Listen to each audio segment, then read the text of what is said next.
तो किसी TDS TCS के क्वेश्चन में अपने क्वेश्चन 1 के अंदर 24 क्वेश्चन है, उसमें 14 तक अपना हो चुका है। 15th वाला पढ़ो, क्या लिखा देखो। वेट, क्वेश्चन 15 पढ़ने के पहले ना ये नॉलेज रिफ्रेश कर लो, ये वाला नॉलेज।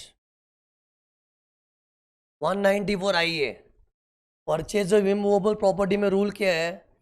एक्चुअल परचेज प्राइस और स्टैम्प ड्यूटी वैल्यू दोनों में से जो हायर वाला है वो चेक करते हैं 50 लाख और मोर हुआ कि नहीं, इधर ग्रेटर देन और इक्वल टू 50 लाख था। ओके, तो जो भी हायर है उसका 1% निकालना है। और SDV तो क्वेश्चन में देंगे, actual price will be all inclusive. खास करके बिल्डर से हम लोग फ्लैट लेते हैं तो उन लोग स्विमिंग पूल पार्किंग वगैरह का चार्ज लेते हैं, वो सब इंक्लूड करके एक्चुअल प्राइस लेना चाहिए। ओके, फिर अगर एक प्रॉपर्टी के मल्टीपल बायर्स है, मल्टीपल सेलर है, तो रूल क्या है? ना तो बायर वाइज सोचना है ना सेलर वाइज सोचना है, प्रॉपर्टी वाइज सोचना है। अगर प्रॉपर्टी का डील 50 लाख और मोर में हुआ है तो TDS आएगा। तो इसके बेसिस पे क्वेश्चन है, ये रीसेंट पेपर का ही है, ये देखो पढ़ो। क्वेश्चन नंबर 15 क्या लिखा? Mister A and Mrs A jointly purchased a fully built up and ready to move flat in Lucknow. Lucknow में घर खरीदा है on 10th December 24 from XYZ Builders Limited। एक से इधर थोड़ा ग्लिच हो गया क्वेश्चन में, मैं डेट चेंज करना भूल गया। ये कुछ फर्क नहीं पड़ेगा, बट सिंस अभी मैं मई 2026 सितंबर 26 और जैन 27 के बच्चों को केटर कर रहा हूँ, तो डेट शुड बी 25-26 में से, इसको भी बदलना पड़ेगा। खैर फर्क नहीं पड़ेगा।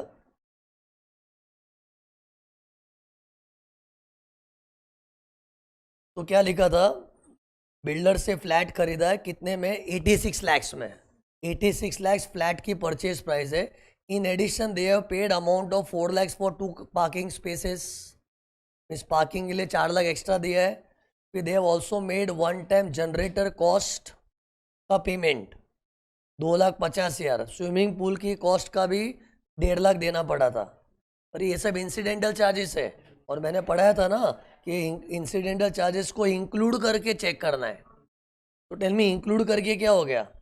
86 लाख का फ्लैट है, प्लस 4 लाख किसका था? पार्किंग का, और 2,50,000 जनरेटर का था, 1,50,000 और स्विमिंग पूल का था। तो सब मिला के कितना हो गया? 94 लाख। फिर क्या लिखा है? Stamp duty value of the property is 75 lakh.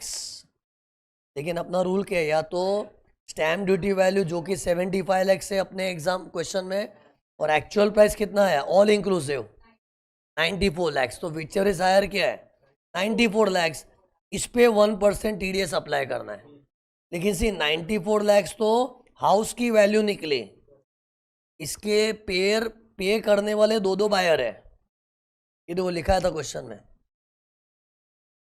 Mister A and Mrs A each paid 47 lakhs to the builder for effecting the sale. ये 47 पता है कैसे आया था? अपना ऑल इंक्लूसिव प्राइस 94 lakhs आया था, इसका आधा आधा करो। आधा पैसा ए ने दिया है, आधा पैसा उसकी बीवी ने दिया है। लेकिन अपने को बायर वाइज नहीं चेक करना है, प्रॉपर्टी वाइज। अगर बायर वाइज देखोगे तो दोनों का 47 50 लाख से कम है, लेकिन वैसे देखना ही नहीं है। प्रॉपर्टी की वैल्यू अगर 50 लाख और मोर है ना तो TDS आएगा। वो भी वैल्यू भी कौन सी? एक्चुअल वाली या SDB विच इज हायर। इधर SDB के मुकाबले एक्चुअल वाला ज़्यादा है, तो कंक्लूजन TDS आएगा। ये एग्जाम का क्वेश्चन है। अब सुनने का लगता है ये तो सिंपल है। ये चीज़ें सिंपल कब लगती है? जब प्रोविजंस पता होते हैं। कि मैं YouTube वाले ऑडियंस को बोलना चाह रहा हूँ, मेरे पास इतने बच्चे आते हैं ना, they are expressing their craze towards questions. They are saying sir question चाहिए कोई। अरे भाई, क्वेश्चन का कोई अंत नहीं है। थियरी की बाउंड्रीज है कि थियरी इतना है, जैसे 194 आई है तो इसका प्रोविजन इतना है, खत्म, ये रटो। लेकिन यही टूटा फूटा है तो हजारों सम सॉल्व करे तो मतलब नहीं है ना। You should focus on the concept.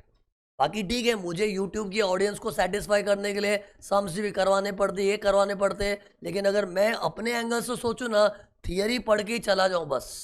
हम लोग के टाइम तो ऐसे ही होता, हम लोग जो सीए करते थे हमारे टाइम पे खाली थियरी पढ़ा, सम्स के पीछे इतना क्रेज नहीं। हाँ, अकाउंट्स में सॉल्व किया करते थे। टैक्स में तो कभी सोचा भी नहीं कि इतने सम सॉल्व करने। थोड़े बहुत सम कंप्यूटेशन के होते थे, वो देखना पड़ता था। बाकी हम लोग थियरी के भरोसे निकलते थे। ठीक है, तुम लोग को थोड़ा सम वम का स्पून फीडिंग चाहिए, but then don't be so over obsessed with the questions, you should be obsessed with the theory. जैसे अभी पढ़ाते रहे मुझे लगा ना कि यार ये तो पता है, तो फिर आंसर क्लियर है। और ये पेपर सेटर क्या करता है, इसी प्रोविजन को माइंड में रखते हुए सम क्रिएट करता है। और ये मेरा क्रिएट किया हुआ सम तो नहीं, इंस्टीट्यूट का ही क्रिएट किया हुआ सम है।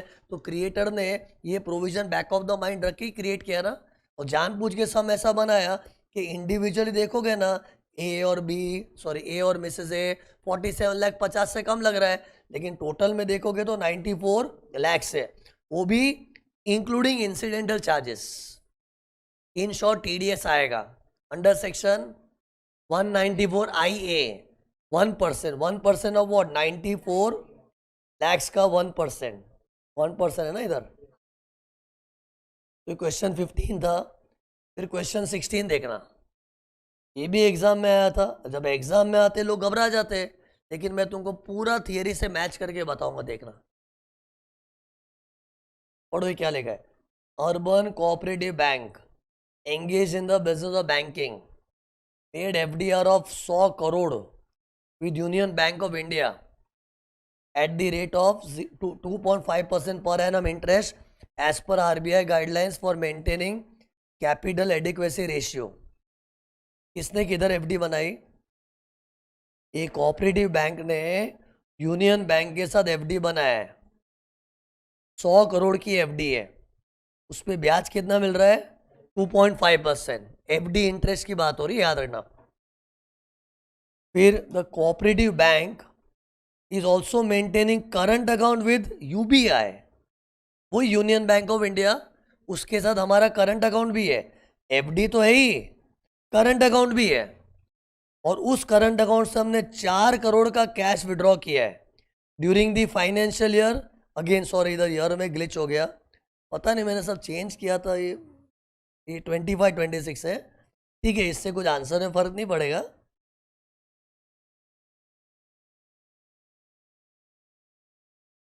तो कैश विड्रॉल भी हुआ है। फिर cooperative bank is filing is return of income without any default. बोले बैंक जो है ना, फाइलर है कि नॉन फाइलर है? फाइलर। अरे इधर दो चीज का माहौल बना है। किस दो चीज का? एक इंटरेस्ट ऑन बैंक एफडी और एक कैश विड्रॉल का। सेक्शन पकड़ना सीखो पहले। अब यही ना, अभी जिसकी थियरी कमजोर है उनको हर सम टफ लगते हैं। थियरी तगड़ी है तो फटाक से आंसर आना चाहिए। Interest 194A, cash withdrawal 194N, ऐसा मजबूत थियरी होना चाहिए। ओके, तो interest on bank FD 194A, okay, और कैश विड्रॉल 194N, तो टीडीएस आएगा कि नहीं? ऐसे तो आता है बैंक इंटरेस्ट एफडी पे और कैश विड्रॉल पे आता है, लेकिन इधर ये नॉलेज काम आएगा। देखो ये देखो, 194A में मैंने क्या पढ़ाया था? अगर बैंक, LIC, इंश्योरेंस कंपनी, ये लोग रिसीव कर रहे, मैंने पढ़ा था, ऐसा एक्टिंग भी किया था। अगर बैंक, इंश्योरेंस कंपनी इनको मिल रहा है तो उनको टीडीएस के बिगर मिलता है, क्योंकि ये लोग कमा के इज्जत से टैक्स भरते हैं। और इधर एक कोऑपरेटिव बैंक को मिल रहा है, और मिल भी कोई बैंक से ही रहा है, लेकिन जिसे रिसीव हो रहा है, देखो रिसीविंग एंड पे। अगर रिसीविंग एंड पे बैंक है, LIC या कोई भी इंश्योरेंस कंपनी है, तो टीडीएस आता ही नहीं है। देखो सीधी थियरी यूज हो रही कि नहीं? तो दिस प्रूव्स व्हाट, थियरी रटो। एट द मोस्ट रिस्क क्या हो सकता है? कोई ऐसा कानून का पॉइंट है जो मेरी थियरी में कवर नहीं हुआ है, वो रिस्क है, लेकिन वो रिस्क कम होता है। वो बहुत रेयरली, इतने सालों से पढ़ा तो जजमेंट तो आ जाता है ना कि लॉ की इतनी सारी चीज़ों में से कौन सी रेलेवेंट नहीं है। एट द मोस्ट वो रिस्क है, लेकिन एटलीस्ट अपनी थियरी में से आया हुआ सम रॉन्ग हो जाए तो कितने दुख की बात है ना। तो ये सीधा सीधा लिखा है, बैंक को अगर रिसीव होता है ना तो टीडीएस नहीं कटता। तो ये देखो इधर यही हुआ है। हम लोग कोऑपरेटिव बैंक है और हमें यूनियन बैंक ऑफ इंडिया से इंटरेस्ट मिला है, तो हम लोग तो खुद ही बैंक है ना।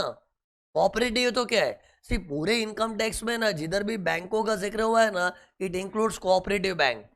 ओके, फिर कैश विड्रॉल। कैश विड्रॉल का भी मैंने पढ़ाया था, ये देखो बता देता हूँ, भरोसा नहीं है ना तो मैं बताता हूँ। ये देखो कैश विड्रॉल में क्या था, कि मैंने कीवर्ड बनाया पोस्ट ऑफिस भागो, उसमें पोस्ट ऑफिस बैंक्स ये लोग ही कैश विड्रॉ कर रहे, तो उसमें टीडीएस नहीं आता है। तो इधर तो हम खुद बैंक है, cooperative bank, and we are withdrawing cash, तो इसमें भी टीडीएस नहीं आएगा। तो देखो स्ट्रेट फॉरवर्ड क्वेश्चन था। तो कंक्लूजन, ना तो ये एफडी इंटरेस्ट के ऊपर टीडीएस आएगा, ना कैश विड्रॉल का टीडीएस आएगा, टीडीएस आएगा ही नहीं। ओके, तो ये क्वेश्चन 16 था। फिर नो टीडीएस 194A और 194NB नॉट एप्लीकेबल, ये ट्राई करोगे। UB Click Incorporation, a non-resident company incorporated in country Y, foreign में incorporated है, is engaged in manufacturing of paints and has factories across the world including India। पूरे world में धंधा फैला हुआ है, इंडिया में भी फैक्ट्री है उनकी। Factory in India produces paints and sells in the Indian market as well as world wide since past 10 साल से कारोबार जमा के बैठे हैं। कौन? UB Click. Its turnover in the last 3 years was 200, 490 and 540 crore, ये प्रीसीडिंग 3 years का टर्नओवर दिया है। फिर on 1 May 25 it bought raw material from Colours Private Limited for 1 crore। Transaction अभी आया, अभी तक तो यहाँ वहाँ उनका इंट्रोडक्शन दे रहे थे। इसका इंट्रोडक्शन दे रहे थे यूबी क्लिक का। टीडीएस तो कोई ट्रांजैक्शन पे आता है, ट्रांजैक्शन, तो ट्रांजैक्शन की बात तो लास्ट में की है। देखो क्या लिखा है, ऑन 1 May इट मतलब UB Click bought raw material from Colours Private Limited. कौन किससे रॉ मटेरियल खरीदा? ये हम लोग एनआर है। तो एक नॉन रेसिडेंट ने परचेज किया है रॉ मटेरियल, ओके, कितने का? 1 करोड़ का। किससे? कलर्स से।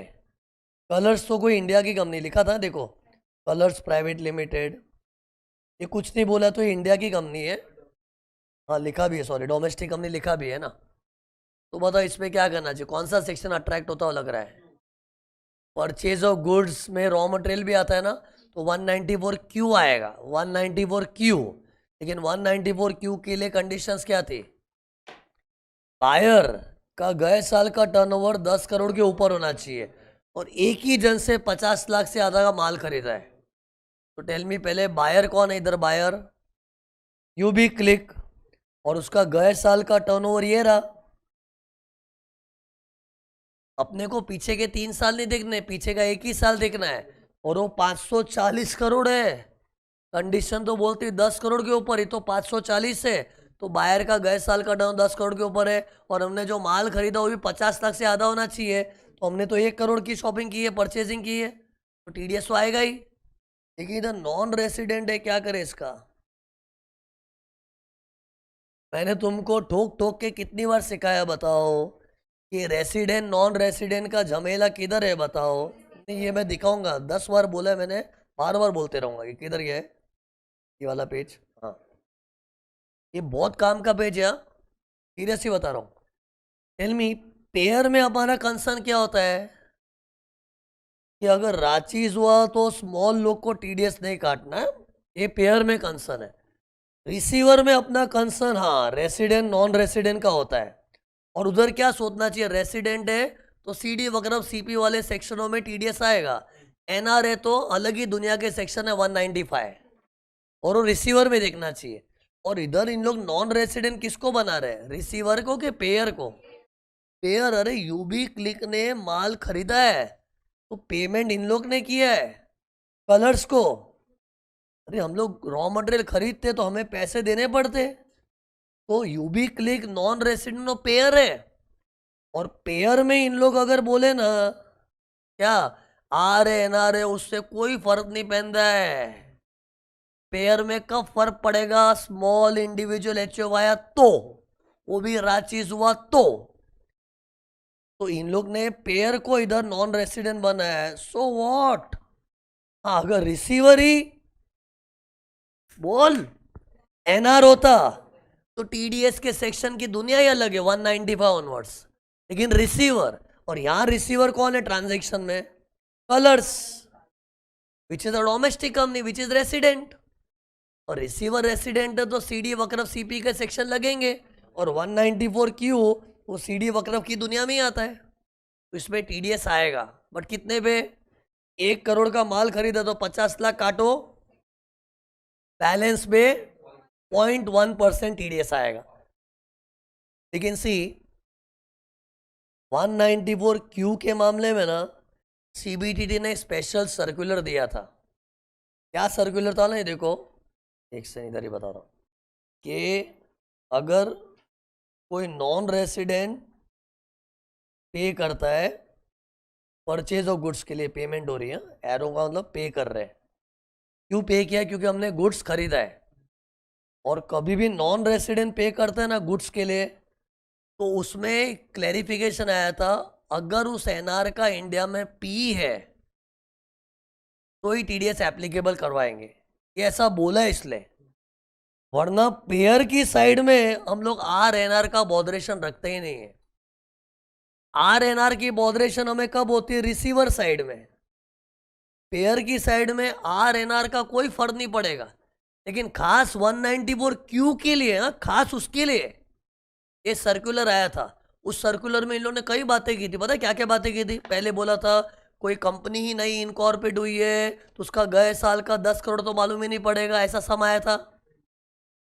फिर परचेज रिटर्न हुआ तो क्या करना चाहिए, ऐसे कुछ कंसर्न्स को एड्रेस करने का सीबीडीटी का सर्कुलर आया था। उसमें इन लोग ने बोला था, और ये 194 क्यू के लिए ही डेडिकेटेड था, और उसमें ये भी बोला था कि 194 क्यू में अगर buyer of the goods is NR, तो ऐसे तो आर एनआर पेयर में फर्क नहीं पड़ता, लेकिन 194 क्यू में खास हम कह रहे हैं कि बायर का इंडिया में पी होना चाहिए। और इधर पता है इन लोगों ने पूरा पी का माहौल बनाया था। देखो, ये जो बायर है ना, इधर हम लोग बायर है, मानो यूबी क्लिक, हमने गुड्स खरीदा है कलर्स से, तो सी इन लोग का इंडिया में पी है क्या? लिखा है ना, the factory in India, India में कोई प्लेस ऑफ बिजनेस होना मतलब पी है। भाई साहब इधर बोला होता है इन लोग का इंडिया में कोई प्रेजेंस ही नहीं है तो टीडीएस नहीं आता, बिकॉज एनआर है और उसका इंडिया में प्रेजेंस नहीं तो टीडीएस नहीं आएगा। ये 194 क्यू तक ही रखना है ऐसा, बाकी कोई सेक्शन में ऐसा कोई विशेष सीबीईडी का क्लैरिफिकेशन नहीं आया था। इन जनरल बताओ ना, माइंड कैसा होना चाहिए? पेयर में आर एनआर का क्या फर्क पड़ता है? पेयर में आर ओ एनआर ओ कोई फर्क नहीं पड़ता है। पेयर में तो खाली रांचीज में स्मॉल इंडिविजुअल एचएफ का फर्क पड़ेगा। हाँ, रिसीवर में जरूर हम गौर करते हैं कि आर है कि एनआर है, बाकी पेयर में फर्क नहीं पड़ना चाहिए। लेकिन 194 क्यू को एक्सेप्शन रखना कि 194 क्यू में अगर पेयर एनआर है, उसने गुड्स की पेमेंट की और उसका एनआर का इंडिया में प्रेजेंस नहीं है तो टीडीएस नहीं आएगा, और अगर उसकी प्रेजेंस है इंडिया में तो आएगा। ये खास 194 क्यू के लिए इन लोग ने बोला ऐसा।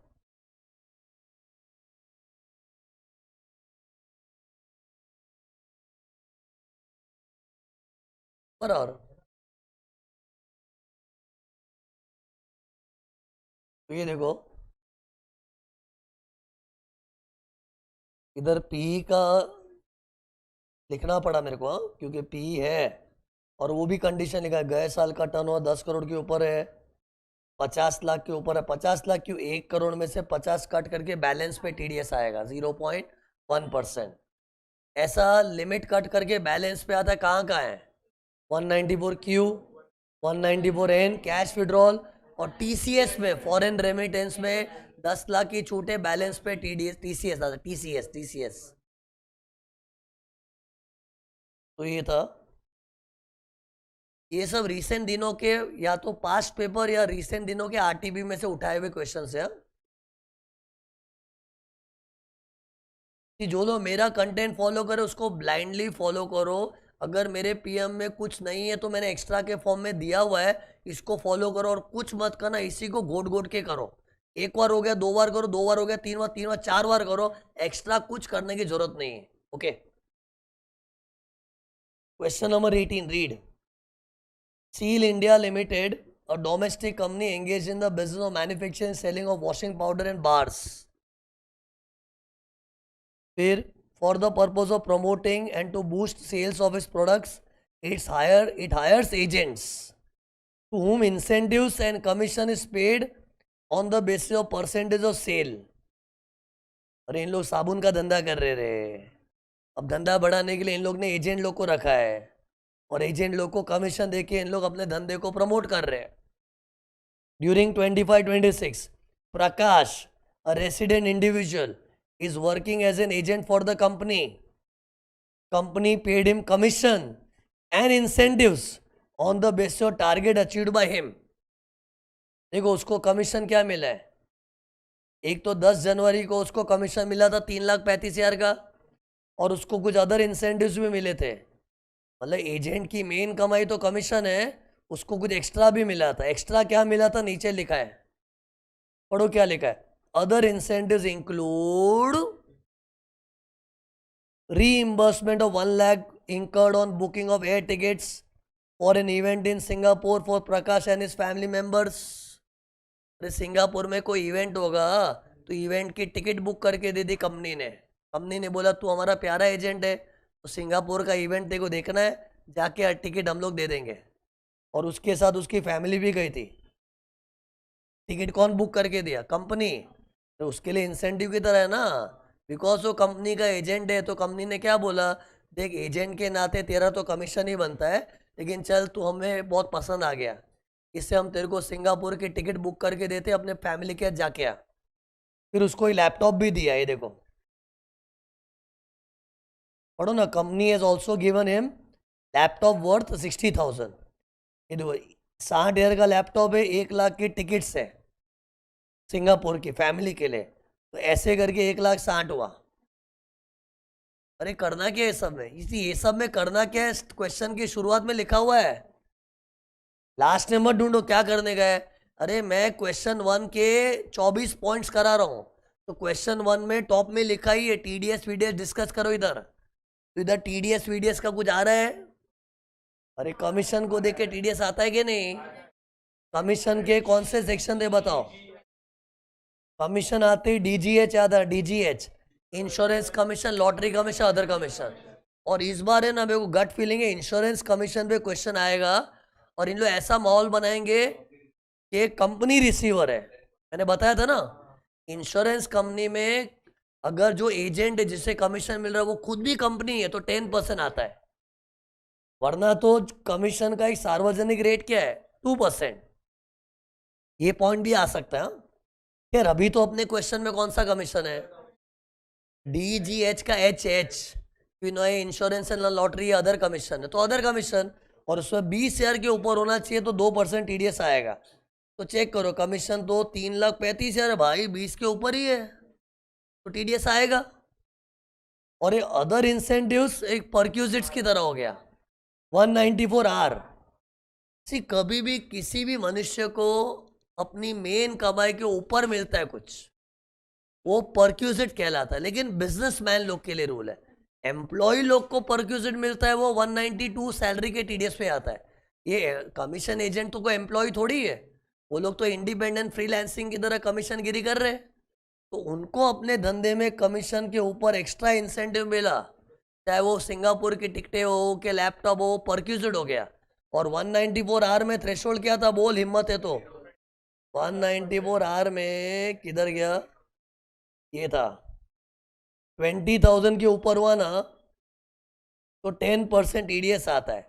और इसको जो परक्यूजिट से मिला है वो तो 1,60,000 मिला है, विच इज मोर देन 20,000, तो 10% टीडीएस आएगा। लेकिन सेक्शन बताओ, इसका 194H बना और इसका 194 आर बना, वो दोनों ही रांचीज वाले लोग हैं।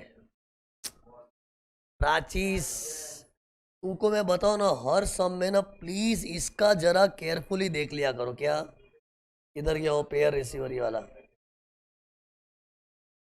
ये चीज अपने क्वेश्चन में कमीशन है जो 194H था और परक्यूजिट 194R रांचीज में, तो रांचीज में अलर्ट क्या रहना चाहिए, बाई चांस अगर पेयर स्मॉल इंडिविजुअल एचयूएफ है तो टीडीएस नहीं है, बट पेयर, हाँ पेयर पेयर, इधर पेयर कौन है,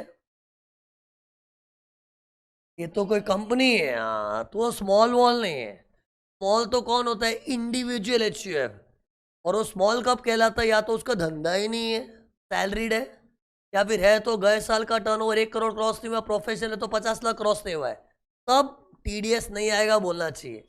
लेकिन पता है अपने रांचीज के चंगुल से बचते हैं तो कोई कोई लोग 194M में फंसते हैं।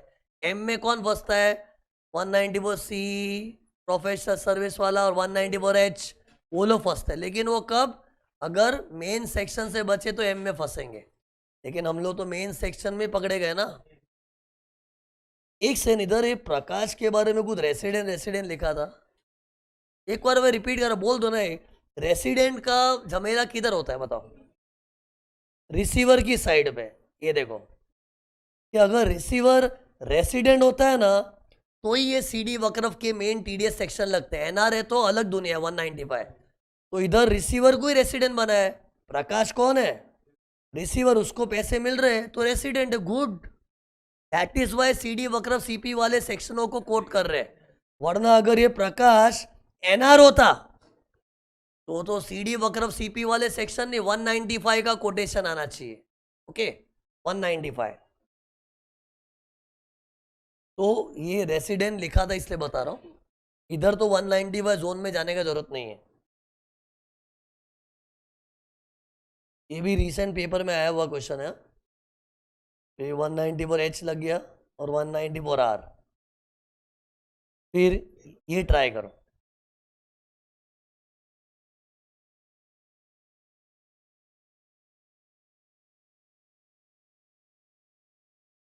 नहीं वो इधर तो क्या है, टीडीएस एप्लीकेबल, लेकिन ये वो लिखना है खाली, है ना। नहीं उसका डाउट क्या है, 194R में तो सर ने बताया था ना कि अगर लैपटॉप वैपटॉप दिया तो लैपटॉप को काट के तो नहीं देंगे ना, तो उससे टैक्स भरवा के लो।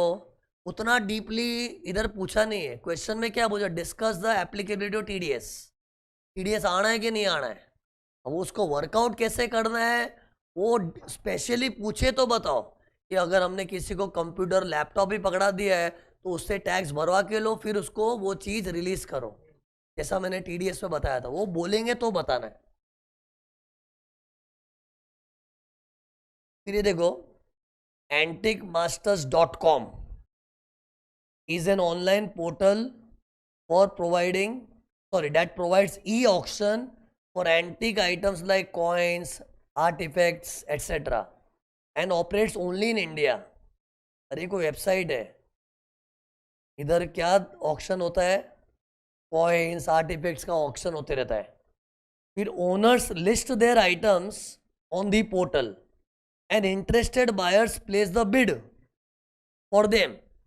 ऑक्शन में पता है ना क्या होता है, कि अब मैं जैसे फॉर एग्जाम्पल मेरे को अपना ये मोबाइल ऑक्शन करना है, खैर मोबाइल का ऑक्शन नहीं होता है, बट कोई एंटीक चीज़ पड़ी है तो मुझे ऑक्शन करना है, तो वेबसाइट में डिस्प्ले कर दूंगा, फिर लोग बोली लगाएंगे, और जिसकी बोली बड़ी होगी, जिसने बड़ा बिड रेस किया है उसको मैं सिलेक्ट करूंगा ना। लेकिन इधर क्या मालूम है, प्रोडक्ट जिससे डिस्प्ले किया वो अलग आदमी है, और डिस्प्ले वेबसाइट पे हो रहा है, और बिड जनरल पब्लिक लोग लगाएगी। इधर तीन लोग फील करो, एक वो आदमी है जिसके पास कॉइन्स आर्टिफैक्ट एंटीक चीज पड़ी है, और एक प्लेटफॉर्म है वेबसाइट वाला, प्लेटफॉर्म का नाम क्या है, antiquemasters.com, ओके। तो इन लोग की वेबसाइट में तो क्या होगा, खाली वो लिस्ट करी जाएगी आइटम, और जो भी इंटरेस्टेड पार्टी है वो लोग बिड प्लेस करेंगे, बोली लगेगी। फिर देखो पोर्टल का काम क्या है, portal provides the details of the buyer who make the top 3 bids. जैसे वेबसाइट पे बोली लगती है तो बोली लगाने वाले 1000 लोग होंगे, लेकिन उसमें टॉप 3 लोग हैं ना, वेबसाइट वाला ओनर को इन्फॉर्म कर देता है। फिर seller chooses the buyer. Seller समझा ना, जिसका एंटीक आइटम वेबसाइट पे डिस्प्ले हुआ है वो बायर चूज करेगा एंड इंटीमेट्स द पोर्टल। फिर portal takes the money from buyer and transfers the amount to the seller. ये सेलर बायर समझ रहे हैं ना कौन है? ये .com है, ये वेबसाइट है कोई, इसने अपना प्रोडक्ट लिस्ट किया और ये खरीदने वाला है ना, तो इसका पैसा इधर आएगा। लेकिन कैसे आ रहा है? वाया वाया आ रहा है। मतलब वेबसाइट क्या कर रही है? फैसिलिटेट कर रही है। और कभी भी कोई वेबसाइट खोल के किसी के धंधे को फैसिलिटेट करे तो 194 बनाए किसके लिए? आप कोई प्लेटफॉर्म बना दो और आपके प्लेटफॉर्म के जरिए दूसरों के माल बिकवाओ।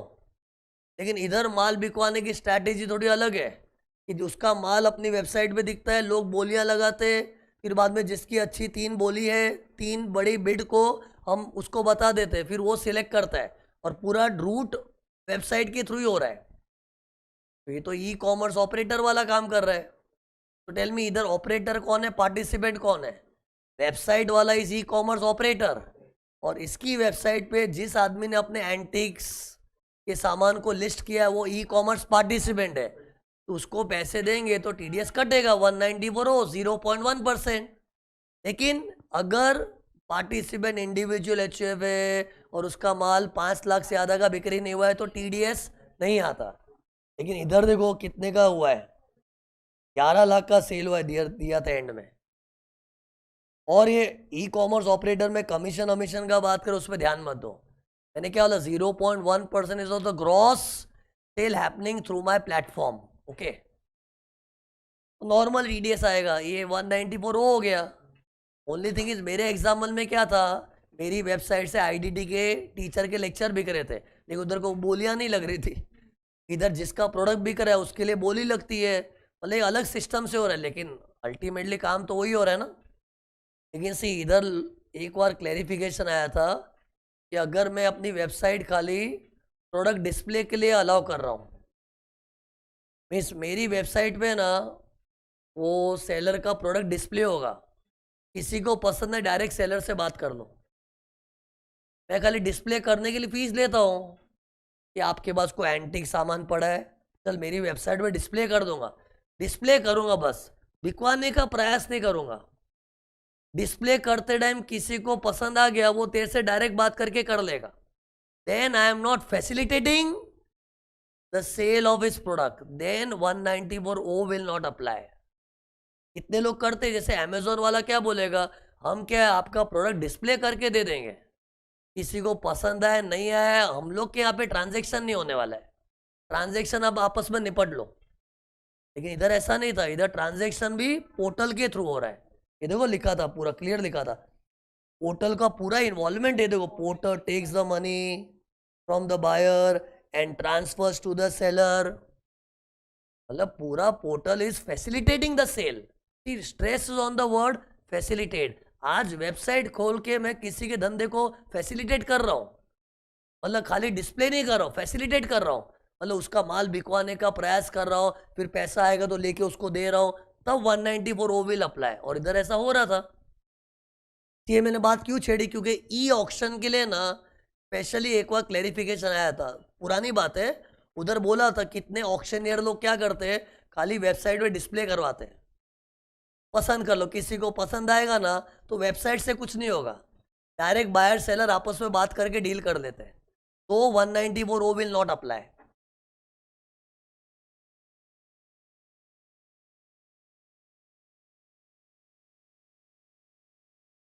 हियर लुक हियर, इधर देखो, कभी कभी 194 हो, एक सेकंड, आप you are trying to say that ना वो, हाँ, अब वो पॉइंट आएगा, एक ऐसा सम है, it will come, it will come, है ना।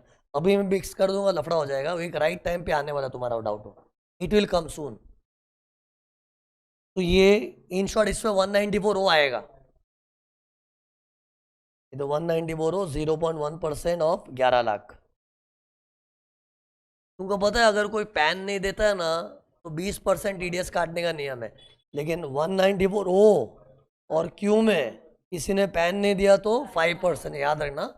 यार इधर पैन का माहौल नहीं बनाया था ना, लेकिन बनाया हो कि पैन नहीं दिया था तो 0.1 के बदले 5%। ये ना पहले भी इंस्टीट्यूट ने एक आरटीपी में डाला था। अब भी जो मई 26 का आरटीपी रिलीज हुआ है ना, उसमें सेम क्वेश्चन दोबारा डाला, लेकिन पीटर के नाम से नहीं, कुछ अलग नाम से। मतलब इंस्टीट्यूट का फेवरेट क्वेश्चन है, ऑलरेडी एक आरटीपी में डाला हुआ है, फिर वापस मई 26 के आरटीपी में दोबारा डाला है। मैं रिसेंट आरटीपी की बात कर रहा हूँ, मई 26 वाला।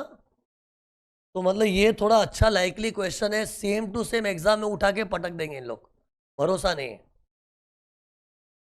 पढ़ो क्या लिखा है। Peter Incorporation is a company incorporated under laws of USA.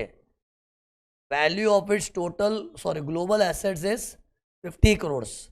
The value of asset in India is 25 crores. Its turnover during the previous year 25-26 in US dollar equivalent to 90 crores rupees. ये rupees है, ये जो मतलब US dollar में turnover हुआ है, लेकिन रुपी equivalent उसका 90 करोड़ है, 90 करोड़। ओके, इधर रुपीस प्रिंट होना रह गया, थोड़ा वो ग्लिच है, थोड़ा रुपीस है। तो टेल मी ये क्या था और ये क्या था और ये क्या है। ये उनके ग्लोबल टोटल एसेट्स है, उसमें इंडिया में उन लोग के पास 25 करोड़ के एसेट है और उनका टर्नओवर 90 करोड़ का है इस साल का। फिर out of 10 board meetings held in financial, अरे इधर ये सब मैंने कल ही सम बनाया ना, थोड़ा आएगा में। ये 25-26 है।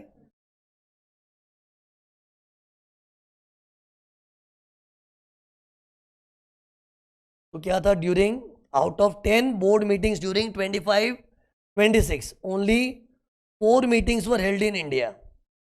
The key management and commercial decisions for the conduct of the company's business are however made by the directors located in India at the meetings held in India. इधर तक कहानी दी, अभी क्वेश्चन चालू हो रहा है। Your client Payal limited Indian company wishes to remit an amount towards professional fees to Peter on which tax is required to be deducted. Advice Payal as to whether tax on the fees for professional service has to be deducted under 194J or 195.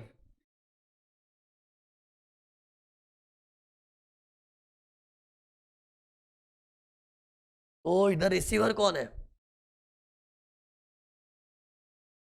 इधर तुम लोग को है ना पहले ये knowledge बताना पड़े, मैं सब पढ़ा है वो तुमको। मैंने क्या बताया था, वो सीडी वक्र वाले सेक्शन कब लगते हैं, जब रिसीवर रेसिडेंसी। सीडी वक्र वाले सेक्शन मतलब वो सब 194 ब्ला ब्ला 194 का सारा परिवार ABCD LMNOPQRST तक, वो कब लगता है, जब रिसीवर रेसिडेंट हो। रिसीवर करके बोला था ना। और अगर रिसीवर, गौर से पढ़ना, फॉरेन कंपनी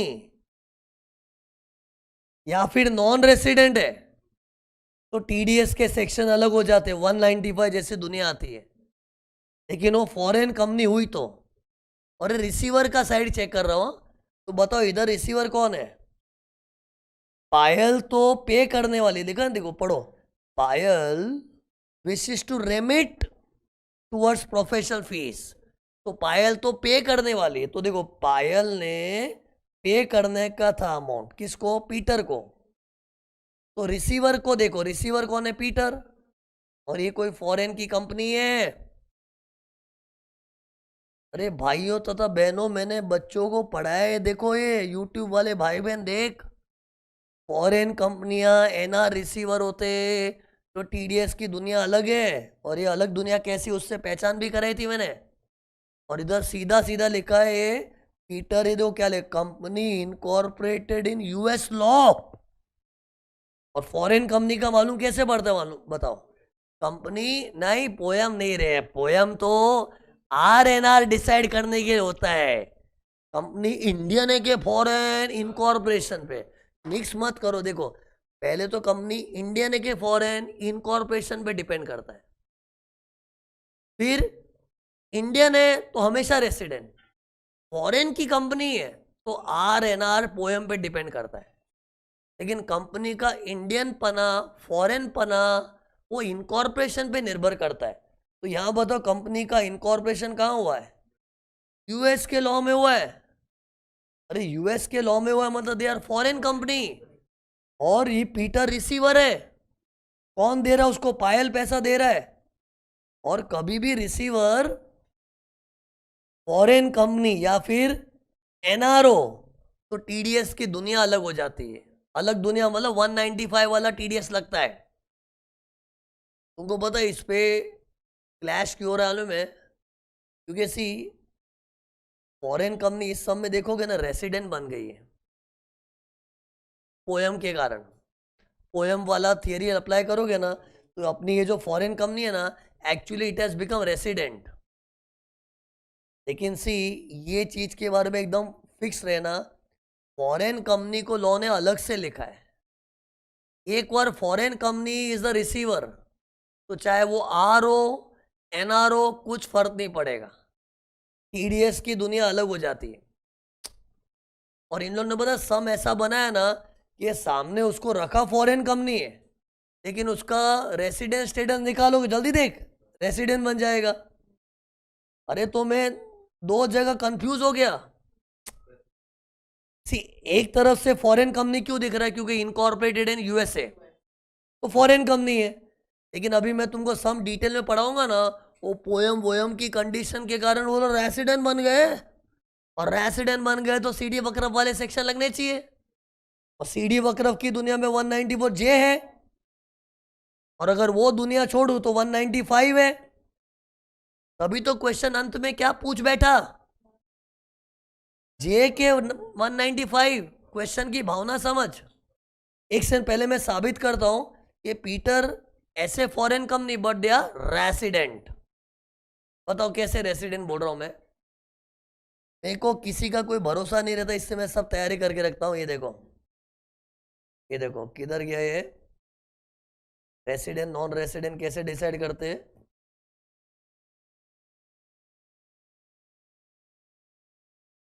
ये देखो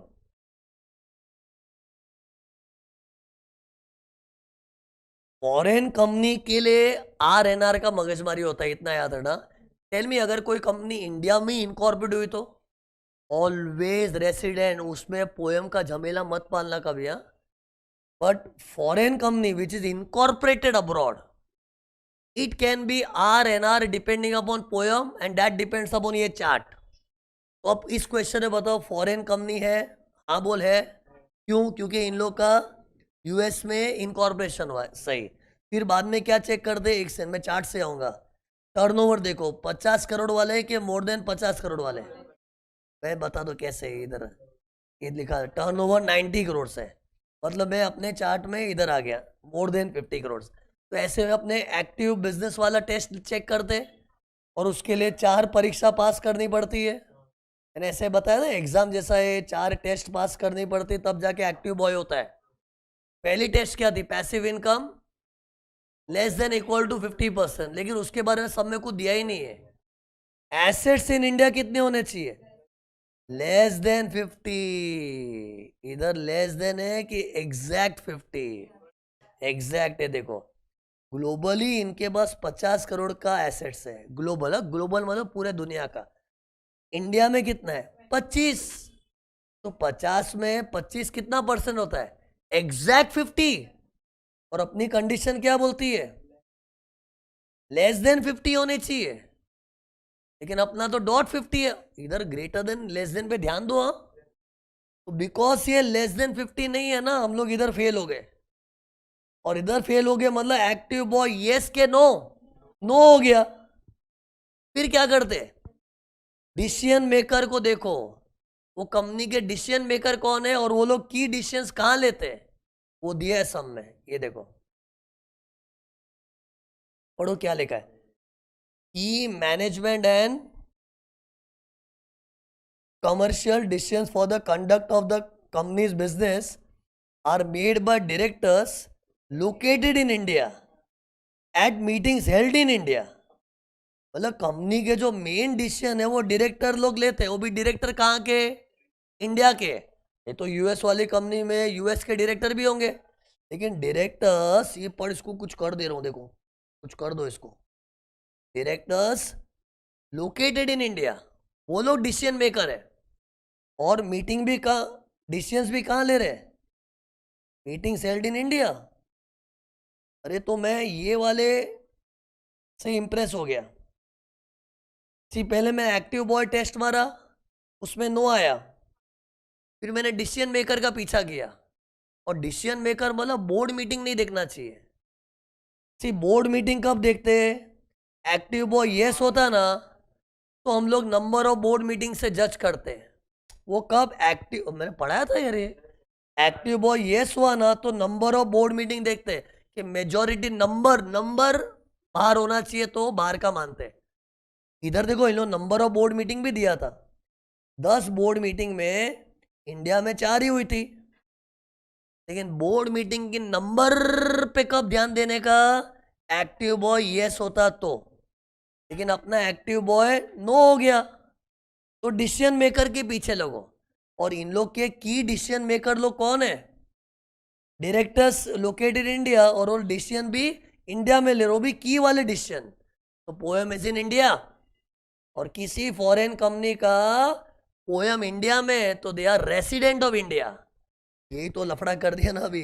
अब अपने दिमाग में दुविधा क्या है, यार ये तो रेसिडेंट बन गए, तो ऐसे देखने आए तो रेसिडेंट वाले सेक्शन लगने चाहिए, लेकिन ऐसे देखोगे तो वो लोग फॉरेन कंपनी है। उसी, कभी भी क्लैश होता है ना, तो जो चीज स्पेसिफिक है उसको प्रिवेल करते हैं। पता है 195 में स्पेसिफिकली लिखा है, whenever income is earned by a foreign company or any other person who is a non-resident, then 195 will be attracted. तो जब फॉरेन कंपनी को बोल के, उसको बोल के सेक्शन खोला है 195, तो उसकी चलेगी। सी, 194 जे तो क्या एक जनरल है, किसी भी रेसिडेंट आदमी को professional service, technical service, non compete दिया तो 194 जे लगता है, वो द जनरल रेसिडेंस लोग के लिए। लेकिन 195 की लैंग्वेज क्या थी, whenever foreign companies and NRs generate income from India, India वालास हैज टू काटो टीडीएस अंडर 195। फॉरेन कंपनी का बोल के जब सेक्शन बना तो उसकी चलेगी। कोई बोले नहीं ये लोग तो रेसिडेंट बन गए, अरे भाड़ में गए रेसिडेंट, फॉरेन कंपनी पना उनका इंपॉर्टेंट है। ये तो पता है, मैंने 115A में भी पढ़ाया था यार। जो लोग एनआर टैक्सेशन का वीडियो देखे हैं ना, 115A में मैंने FCNR लिखा था, तो फॉरेन कंपनी को अलग किया, मतलब वो RNR का मायने नहीं रखता है। तो ये वैसे 195 में भी फॉरेन कंपनी को अलग से लिखा हुआ है, उधर RNR भाड़ में गया। एक बार फॉरेन कंपनी तो 195 आएगा। तो इधर जो क्वेश्चन क्या था, एडवाइस पढ़ो क्या, advice Payal whether tax on fees for professional service has to be deducted under 194J के 195, 195, because 195 specifically talks for income earned by foreign companies, and once we say foreign company, it is irrespective of their residential status. तो ये institute का थोड़ा favourite type question है, 2 बार इन लोगों ने RTP में डाल दिया है, मेन एग्जाम में अभी आएगा। पेपर लीक हो रहा है। तो ये क्वेश्चन 20 हो गया। फिर ये देखो, सी इसके लिए ना एक तुमको नॉलेज देना पड़ेगा, फिर कहाँ नहीं पढ़ते। ये देखो वो नॉलेज कुछ ऐसा, ये देखो TDS के चैप्टर में ना मैंने बच्चों को कैसे पढ़ाया हुआ है, 3 पार्ट में, part 1, part 2, part 3। Part 3 there is something called general notes. General notes, ये जनरल नोट्स में ना एक पॉइंट है, ये देखो, ये तो जनरल नोट्स, ये मेरी नोट्स का जनरल नोट्स, इसके अंदर एक पॉइंट है, देखो कि TDS में कोई फेल करता है, एग्जाम में फेल नहीं, TDS एग्जाम में तो पास हो रहे हम लोग, TDS में अगर कोई फेल किया तो उसमें डिडक्ट करने में फेलियर है तो 1% इंटरेस्ट है, डिपॉजिटिंग में मस्ती किया तो 1.5, और जो लोग TDS काटते ही नहीं है उनके लिए पेनल्टी है, और जो लोग काट के डिपॉजिट नहीं करते, पैसे जेब में दबा के बैठ जाते हैं, उनको जेल में डालना पड़ता है।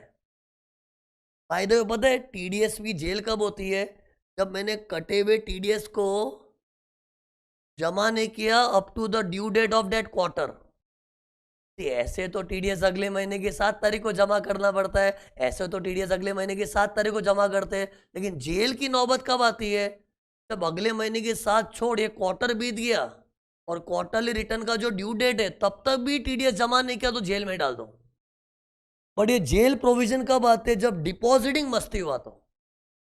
लेकिन अगर तुमने काटा ही नहीं है तो,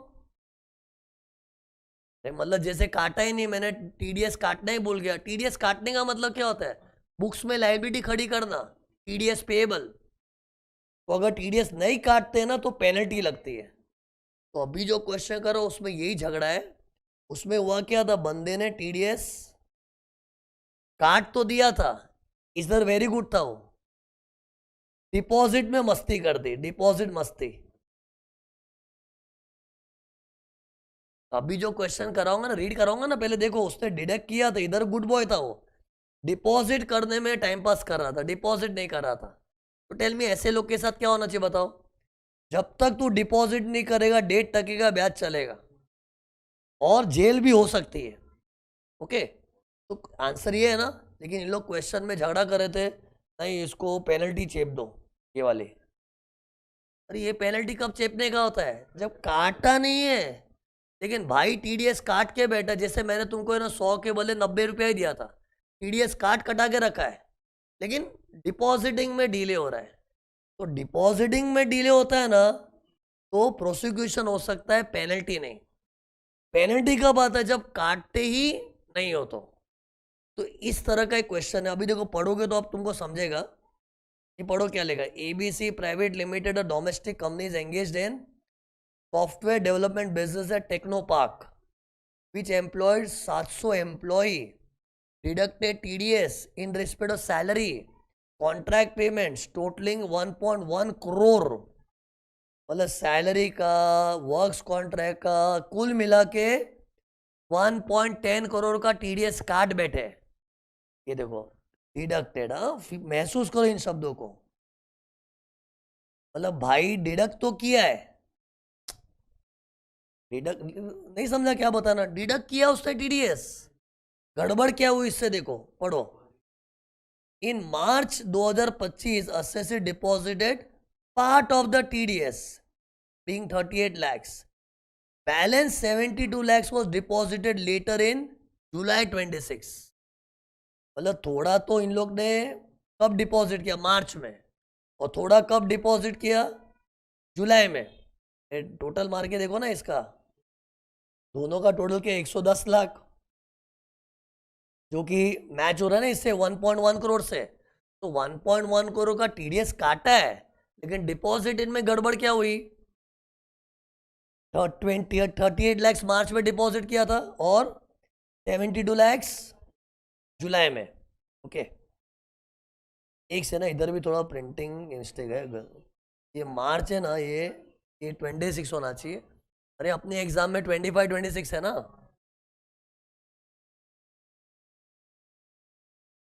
मैं क्या यूट्यूब के डिस्क्रिप्शन में फाइल डालूंगा तो उस टाइम करेक्शन कर देता हूँ बाद में। हाँ, अभी लाइव में, अरे मैं क्या लिख रहा हूँ मैं, सॉरी यार, मार्च 26 है। तो मार्च में इतना डिपॉजिट किया, इतना जुलाई में डिपॉजिट किया, फिर आगे देखो क्या झगड़ा चालू हुआ। However, the additional commissioner of income tax issued a show cause notice proposing to levy penalty under 271C of an amount equal to TDS। ऐसा क्यों बोला, क्योंकि रूल है TDS नहीं काटते ना तो amount of TDS is the amount of penalty. लेकिन कब आता है, जब डिडक्ट नहीं किया है। तो इन लोग ने ये शो कॉज नोटिस दिया कि हम आपको पेनल्टी लेवी करने वाले हैं, and also levied interest under 201(1)A। ये देखो ये वाला चीज, ये ना, ये इंटरेस्ट भी लेवी किया है। इंटरेस्ट तो लेवी होता ही है, हाँ, डिडक्ट करने में मस्ती किया तो 1%, डिपॉजिटिंग मस्ती है तो 1.5%, बट इंटरेस्ट तो पक्का ही लगता है। फिर feeling aggrieved and dissatisfied with the levy of interest and penalty on the late deposit, company has approached you to seek your advice. Company बोल रही है यार क्या करे यार, हम लोग को ऐसा नोटिस वोटिस आ गया पेनल्टी का। तो कंपनी को क्या बोलना चाहिए, पेनल्टी आ ही नहीं सकता आपको, क्योंकि ये कायदे से तो 271C का पेनल्टी कब लगता है, if you fail to deduct. और आप डिडक्ट तो मस्त किए थे, ये देखो क्वेश्चन में लिखा है deducted tax in respect of salary contract payment, मतलब डिडक्ट तो किया ही था। लफड़ा उनसे क्या हो रहा था, डिपॉजिटिंग में। तो डिपॉजिटिंग के लफड़े के लिए जेल में डालो, और जेल में भी कोई इतना इजीली नहीं डालते, एक गिल्टी माइंड प्रूव होता है तो ओके। बट जो भी अगर जेल की कार्रवाई हो रही होती है ना तो अलग बात है, पेनल्टी तो लेवी कर ही नहीं सकते, तो पेनल्टी लेवी करना गलत है। राइट आंसर क्या है कि since assessor deducted the TDS, okay, he has just defaulted in depositing, interest is rightly levied but penalty is wrongly levied because उसने डिडक्ट के मामले में गड़बड़ नहीं किया है। तो ये इसके ऊपर क्वेश्चन है, ये अपने जनरल नोट्स में से है ना।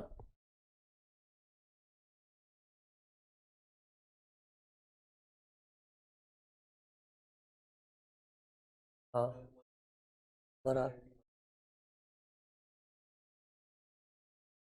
ये वो अलग चीज है, वो इसको कुछ याद आ रहा है 217H करके, वो रिटर्न फाइलिंग का है। टीडीएस के रिटर्न में गड़बड़ होता है ना, टीडीएस के क्वार्टरली रिटर्न में कुछ मस्ती करते हैं ना, वो एक महीने से ज़्यादा लिंगर करोगे ना तो 217H लगता है, वो अलग चीज़ है। इधर टीडीएस रिटर्न का झगड़ा नहीं था, इधर भाई ने क्या टीडीएस काट कटा के रखा था, डिपॉजिटिंग में थोड़ी लापरवाही होगी ना तो पेनल्टी चेप रहे, वो गलत है। डिपॉजिटिंग में दो ही चीज होता है, एक 1.5% का ब्याज और जेल, और जेल भी कोई इतना इजी नहीं डाल सकते, लेकिन ये चीज इन लोग इनिशिएट एक बार कर भी सकते हैं। देखो ये मतलब अपनी थियरी में से ही सब क्वेश्चन बनते हैं, और ये कोई मैं ऐसे थियरी अभी तो नहीं बना, थियरी तो मेरी सालों से बनी हुई है, और एक क्वेश्चन एग्जाम के अभी अभी आए हुए, it is fully based on the theory.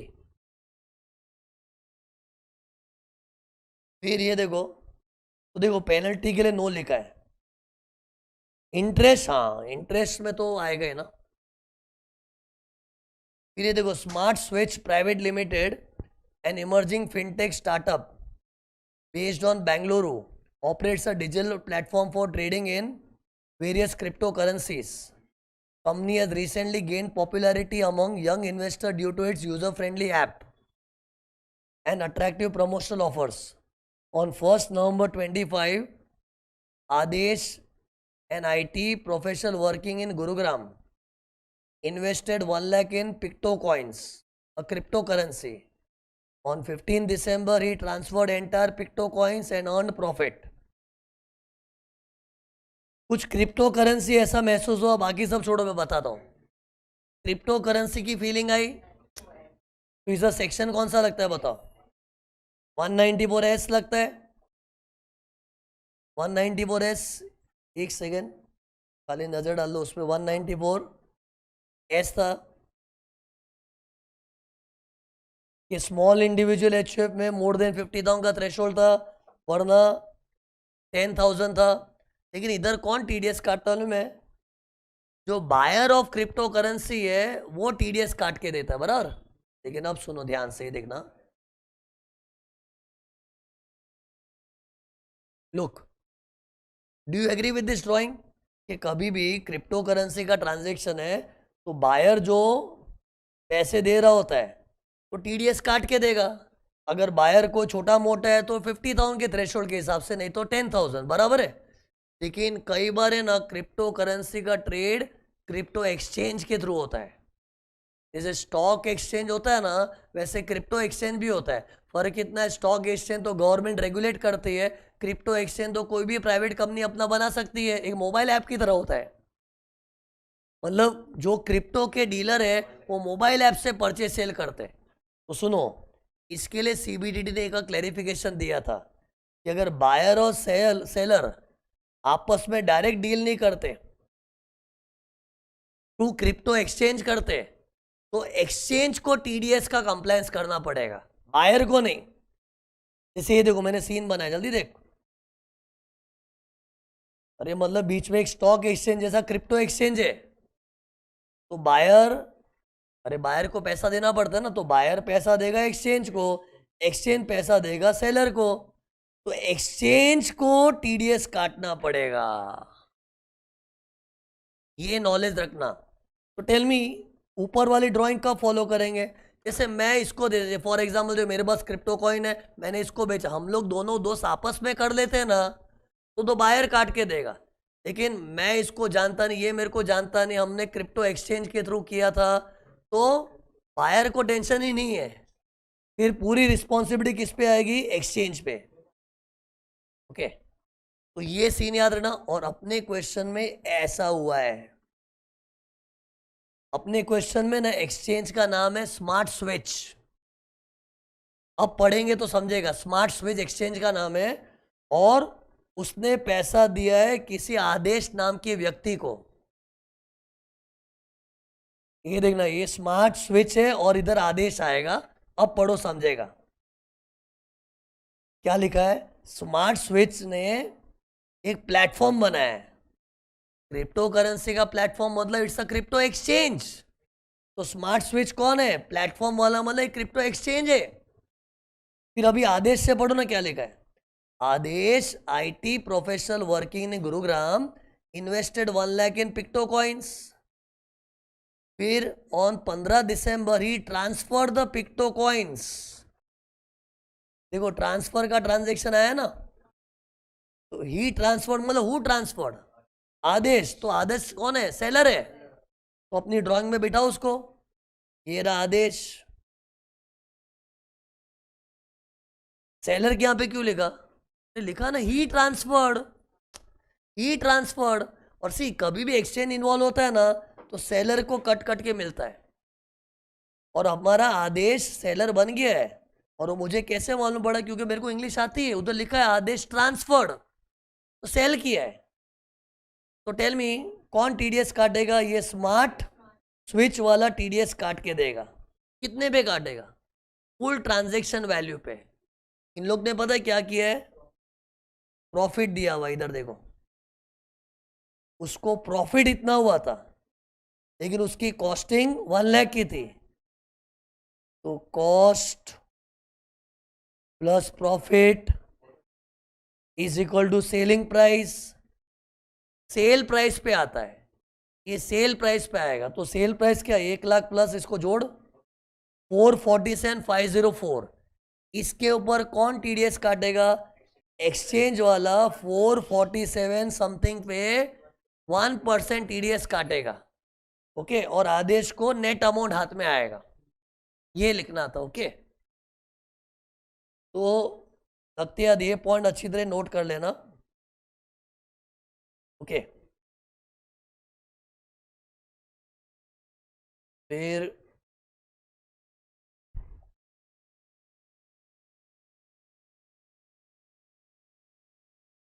ये भी जोरदार क्वेश्चन है। क्वेश्चन नंबर 13 देखो, question 13 sorry, question number 23। Question 23 की कहानी बताऊं?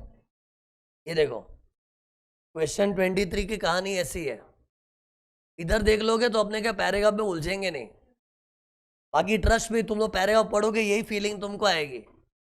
क्वेश्चन 23 में क्या हो रहा है? आरएम नाम की कंपनी है, वो गाड़ियां बेच रही है एबीसी को,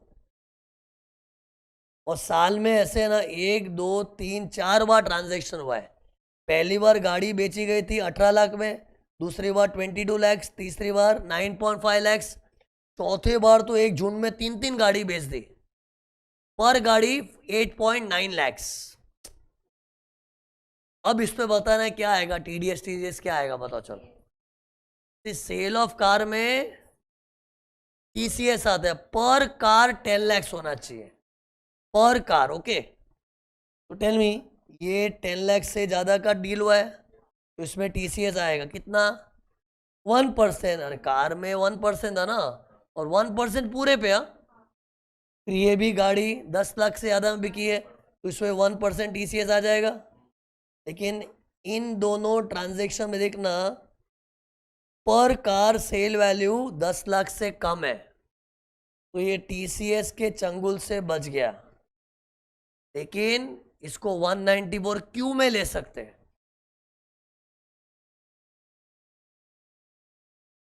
194 क्यू क्या था? Purchase of goods. C RM तो सेलर है, बायर कौन है? एबीसी। तो लोग एबीसी को बोलेंगे अरे एबीसी तूने बहुत ज्यादा परचेजिंग कर लिया। अरे परचेजर लोग भी मरते हैं टीडीएस की दुनिया में। 194 क्यू, पहले 194 क्यू को सेटल करो कि आज अगर किसी से मैं कुछ सामान खरीदता हूं 50 लाख से ज्यादा का, तो एक्सेस पे 0.1% काट के देना है, प्रोवाइडेड बायर का गए साल का टर्नओवर मोर देन 10 करोड़ है। तो ऐसा माहौल बन रहा है, देख बायर है, इधर बायर कौन? एबीसी। लेकिन सी इन दोनों को छोड़ दो, ये तो टीसीएस के लपेटे में आ गया। सी टीसीएस का सेक्शन है ना कार वाला, वो स्पेसिफिक है, और स्पेसिफिक सेक्शन हमेशा ओवरराइड करता है।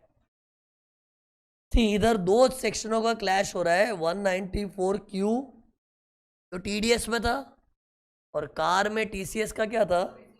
206 C1F। तो क्लैश किसके बीच में है? 206 C1F और 194 क्यू। पहले क्लैश क्यों हो रहा है में? क्योंकि 206 C1F में क्या है? Sale of car. तो सेलर के लिए it's a sale of car, but buyer के लिए इट कैन बी गुड्स। और परचेज ऑफ गुड्स का भी तो सेक्शन है ना। लेकिन बताओ दोनों में जनरल सेक्शन कौन सा है? क्यू, क्योंकि वो general purchase of goods, any प्रकार of goods. Is it car specific? No. तो जनरल सेक्शन फीका पड़ जाता है, और जो स्पेसिफिक कार को लेके सेक्शन बना है उसकी ज्यादा चलती है। तो अपने फर्स्ट प्रायोरिटी किसको देंगे? कार वाले टीसीएस को। लेकिन उसकी भी तो नखरे है ना, 10 लाख के ऊपर हुआ तो ही तो ठीक है जी, इधर 10 लाख के ऊपर हो रहा है, उधर टीसीएस का एप्लीकेशन आ जाएगा। लेकिन ये दोनों तो टीसीएस के चंगुल से बच गए ना, क्योंकि 10 लाख नहीं हुआ तो टीसीएस से बच गया, तो 194 क्यू क्यों ना आवे? 194 क्यू में बट क्या है? 194 क्यू में क्या था? बायर का गए साल का मोर देन 10 करोड़ होना चाहिए। इस समय मैं बताऊंगा एबीसी का गए साल 10 करोड़ के ऊपर बीता है, और एक ही जन से माल कितना खरीदना है? 50 लैक्स और मोर। 50 लैक्स हो रहा है कि इधर एक गाड़ी 9.5 लैक्स की है, और ये 3 का मल्टीप्लाई करके कितना आ रहा है? बोलना 8.9 इंटू 3 गाड़ी है। अरे 8.9 इंटू 3, सॉरी 3 नहीं है, सॉरी मैं प्रिंटिंग मिस्टेक है, 5 है वो 3 नहीं है, 5 है वो। तो ये इंटू 5 करो। अरे प्रिंटिंग मिस्टेक आ गई थी, राइटिंग मिस्टेक। तो ये इंटू 5 कितना हो गया? 44.5, और ये 9.5, टोटल मार के देख 50 लाख के ऊपर 54.5 है। तो 54.5 50 लाख के ऊपर है, तो टीडीएस बैठेगा। लेकिन टीडीएस की गिनती में इन दोनों को मत लो। See point is what you know, जब दो सेक्शन का क्लैश होता है ना, तो चलती किसकी है? स्पेसिफिक की। और तुम लोग ही बताओ, सेल ऑफ कार का टीसीएस और परचेज ऑफ गुड्स का टीडीएस। तो परचेज ऑफ गुड्स एक जेनरिक सेक्शन है ना, और sale of car is specific to car, तो उसकी चलेगी। वो तो अल्कोहल में भी हो सकता है, अल्कोहल में भी टीसीएस है, दारू बेचते हैं ना। तो दारू बेचते हैं ना, तो दारू का तो स्पेसिफिक टीसीएस है, उसकी चलेगी। लेकिन हमने जिसको दारू बेचा उसके लिए परचेज ऑफ गुड्स हो गया। लेकिन purchase of goods specific section है कि जनरल? जनरल, तो वो फीका पड़ जाता है। ठीक, कभी भी। और ये पता है टीसीएस में याद करोगे सब सेल ही सेल था। Sale of daru, sale of timber, sale of tendu, sale of scrap, sale of coal, सब सेल सेल था। और जिसकी सेल है वो सामने वाले की परचेज है। लेकिन जिन सेलों के लिए टीसीएस ने जन्म ले रखा है उधर टीडीएस नहीं चलता। तो ये देखो, इन दोनों सेलों के लिए टीसीएस ने जन्म ले रखा है, क्योंकि इन दोनों सेलों में 10-10 लाख के ऊपर की सेल हुई है, तो उसी की चलेगी। लेकिन इसके लिए तो टीसीएस नहीं चल रहा तो टीडीएस। ओके, तो ये भी इंस्टीट्यूट का क्वेश्चन है। सी कार का जो थ्रेशोल्ड है ना 10 लाख टीसीएस में, वो पर कार है, car wise, car wise.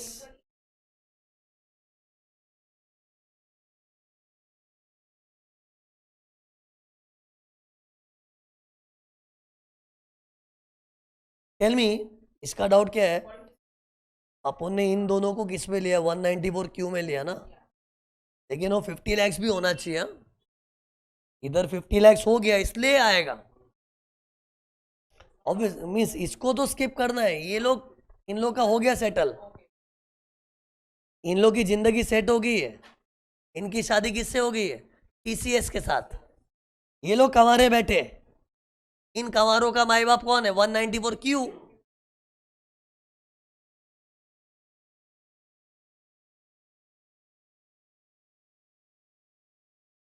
Yes, बड़ा you can general every time वो टीसीएस बैठ रहा होता है ना तो उसी की चलेगी, क्योंकि सी टीसीएस में ना स्पेसिफिक चीजें, अल्कोहल, स्क्रैप, टेंडो वेंडो, उसका क्या स्पेसिफिक सेक्शन है ना, तो वो ज्यादा प्रिवेलिंग हो जाता है ना।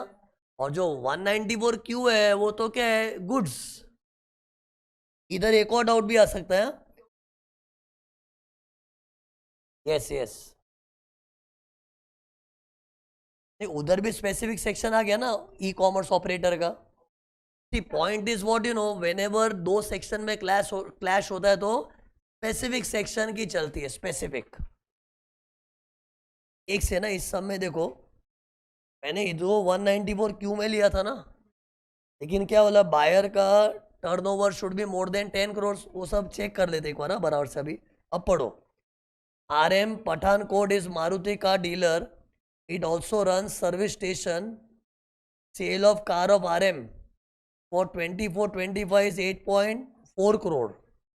पेयर पार्ट का सेल 80 लाख है। ये सब है ना, ये प्रिंटिंग मिस्टेक नहीं है, सही है। ये गए साल का टर्नओवर दे रहे हैं, किसका? RM का। RM कौन है इधर? सेलर।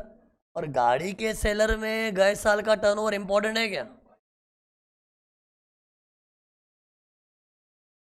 मैंने टीसीएस जो बताया था कि टीटी आसाम और कार में अगर स्मॉल सेलर होते हैं ना, स्मॉल इंडिविजुअल एचयूएफ तो नहीं आता, स्मॉल इंडिविजुअल एचयूएफ। लेकिन आरएम कौन है? कंपनी है। तो जैसे टीडीएस में रांची में स्मॉल लोग को बख्शा है ना, वैसे टीसीएस में टीटी आसाम और कार वॉश उसमें भी स्मॉल सेलर को बख्शा है। लेकिन स्मॉल मतलब इंडिविजुअल एचयूएफ, ये तो कंपनियां है यार, इन्हें तो गाड़ी बेचने का टीसीएस कंप्लाई करना पड़ेगा। ये इन लोग ने मतलब ये कंपनी का गए साल का टर्नओवर फिजूल में दिया है। फिर ये देखो, ABC limited dealing in textile manufacturing bought 3 motor cars on 18 July, 18 August and 15 दिसंबर।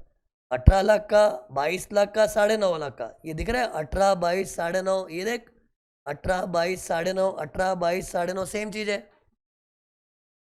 फिर ABC purchased 5 motor cars of 8.9 each।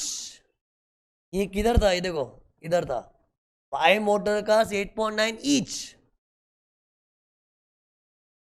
ये 16 जैन को खरीदा है।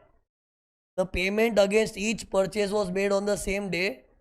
Turnover of ABC 15.5 crore in the preceding year।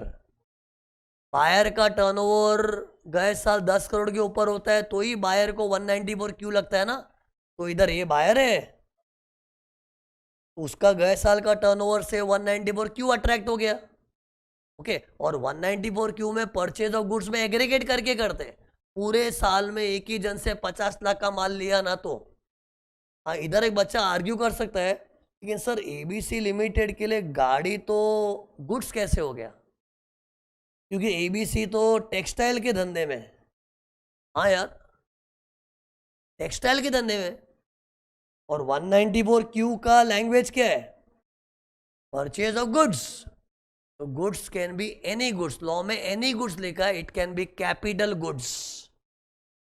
It can be trading goods, raw material, WIP, finish goods type, any goods. और गाड़ी एक capital goods कहलाता है। इधर है ना, गुड्स वर्ड को ब्रॉडर सेंस में लेना चाहिए। माना कि जो टेक्सटाइल का धंधा कर रहा है वो गाड़ी तो एसेट की तरह रखा होगा, लेकिन एसेट्स भी जब खरीदते हैं ना तो कैपिटल गुड्स होता है। क्योंकि 194Q का एग्जैक्ट लैंग्वेज देखोगे ना, ऐसा लिखा है परचेज ऑफ एनी गुड्स। ऐसा नहीं है goods meant for day to day buying and selling, ऐसा नहीं। ये क्यों बता रहे हो? क्योंकि जनरली गुड्स की इमेज क्या बैठी हुई अपने माइंड में, हाँ वो जिसका हम लोग धंधा करते स्टॉक होता है जो, ऐसा नहीं है। कैपिटल गुड्स भी गुड्स होता है। तो इधर वो लाइंस पे जाना मत। कभी भी कोई सामान खरीद रहा है ना, कोई भी सामान, चाहे रेवेन्यू गुड्स टाइप सामान के कैपिटल सामान खरीदने वाले, तेरा गए साल का 10 करोड़ के ऊपर है और तूने एक ही जन से 50 लाख से ज्यादा लिया है तो एक्सेस पे 0.1% लगेगा। लेकिन ये 194Q का आक्रमण कब करो? जब TCS वगैरह लोग फेल हो रहे तो। और हमारा TCS इधर फेल हो गया ना इन दोनों में, तो 194Q का आक्रमण हो गया फ्रॉम बायर साइड। ओके, पर टेल मी इसमें TDS कितना आएगा ये 194Q में? अपना क्या आया था? 54 लाख से आया था ना। उसमें 50 लाख काट के बैलेंस 4 लाख पे 0.1% आएगा, 400। ये इंस्टीट्यूट ने ना MCQ के फॉर्म में दिया था क्वेश्चन, MCQ, लेकिन मैंने इसको थोड़ा डिस्क्रिप्टिव बना के दिया है कि MCQ में क्या है, आंसर मिल जाते हैं लेकिन रीजनिंग जस्टिफिकेशन समझता नहीं ना, तो एक्चुअल इसका इंस्टीट्यूट में MCQ के फॉर्म में मिलेगा तुमको। लेकिन मैंने उसको डिटेल डिस्क्रिप्टिव आंसर बनाया ताकि बच्चे भी समझ पाए। ये देखो मैंने क्या लिखा है, सेलर के पॉइंट ऑफ व्यू से TCS लग जाता है और बायर पॉइंट ऑफ व्यू से 194Q लग जाता है ना। फिर बाद में क्या लिखा, however same transaction can not be subject to TCS as well as TCS। एक ट्रांजैक्शन में दोनों तो नहीं आ सकता है, बोलते हैं एक मैन में दो तलवार तो नहीं रह सकती। तो पहले किसको इंपॉर्टेंस देना चाहिए? जो स्पेसिफिक है। तो देखो, सिंस ये वाला सेक्शन इज स्पेसिफिक, कार वाला, तो वो प्रिवेल करेगा। तो बस बाद में कैलकुलेशन तो मैंने बता ही दिया है। ये देखो जो 10 लाख से ज़्यादा वाली गाड़ी है ना उसमें TCS आ गया, और बची हुई गाड़ियों का 50 लाख काट के TDS आ गया। क्वेश्चन 24 है, रीसेंट RTP का क्वेश्चन है, May 26। कल ही RTP आई है और कल ही मैंने क्वेश्चन उठा के डाल दिया इसको। क्वेश्चन नंबर 24 पढ़ो क्या लिखा है। तो इस क्वेश्चन में ना एक बार तुम लोग ये इस पे नजर घुमा लोगे ना,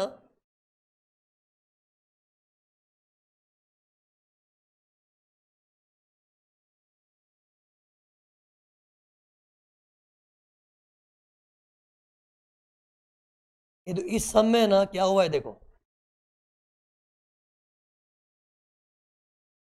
एक कंपनी है ग्रीन अर्थ नाम की, उसने 1 2 3 4 ट्रांजेक्शन किए।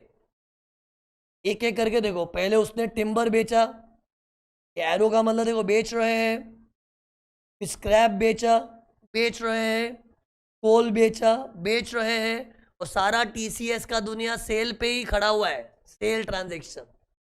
और इधर बेच रहे हैं कि लीज पे दे रहे हैं, लीज पे टोल। अब ये दिया हुआ है, अब इस पे TCS आएगा नहीं आएगा पूछा है। इतना एक बार आइडिया ले लो, अब पढ़ेंगे ना तो क्या थोड़ा आइडिया रहेगा क्वेश्चन में है क्या। फटाफट पढ़ो क्या लिखा है। Green Earth Resources is engage in extraction and sale of forest produce and minerals, मतलब फॉरेस्ट का सामान भी डील करते हैं, मिनरल में भी। फिर क्या लिखा है, it sold timber to Messrs Buildwell. ये देखो, sold timber, sold scrap. Timber किसको बेचा? बिल्डवेल को। स्क्रैप किसको बेचा है? And sold scrap generated from such operation to a resident scrap dealer. फिर in the same year it supplied coal, coal भी बेचा है किसको? Messrs power generation limited for generation of electricity, electricity generation के लिए कोल बेचा है। एक से मजा नहीं आया थोड़ा।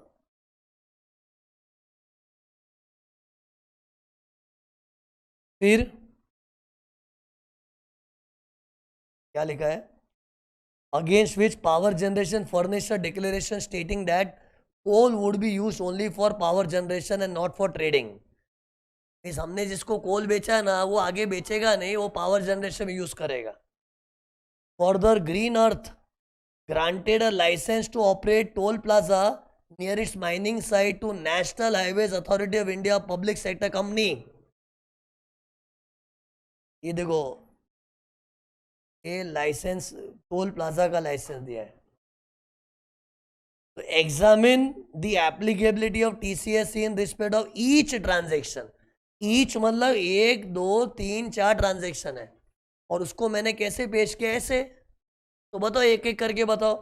टिम्बर बेचने पे टीसीएस आता है ना, कितना. अपना कीवर्ड क्या था, T T Assam 521, T T दूसरा वाला टी था 2% था, तो इस पे 2% टीसीएस आएगा.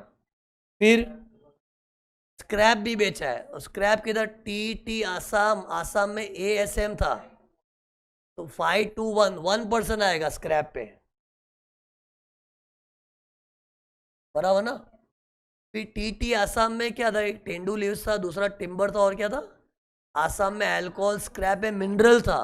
मिनरल में कोल और आयरन ओर थे. लेकिन पता है, मैंने तुमको आज ही पढ़ाया था, क्या बताया था, बताओ इधर एक्सेप्शन बताओ, जल्दी बताओ.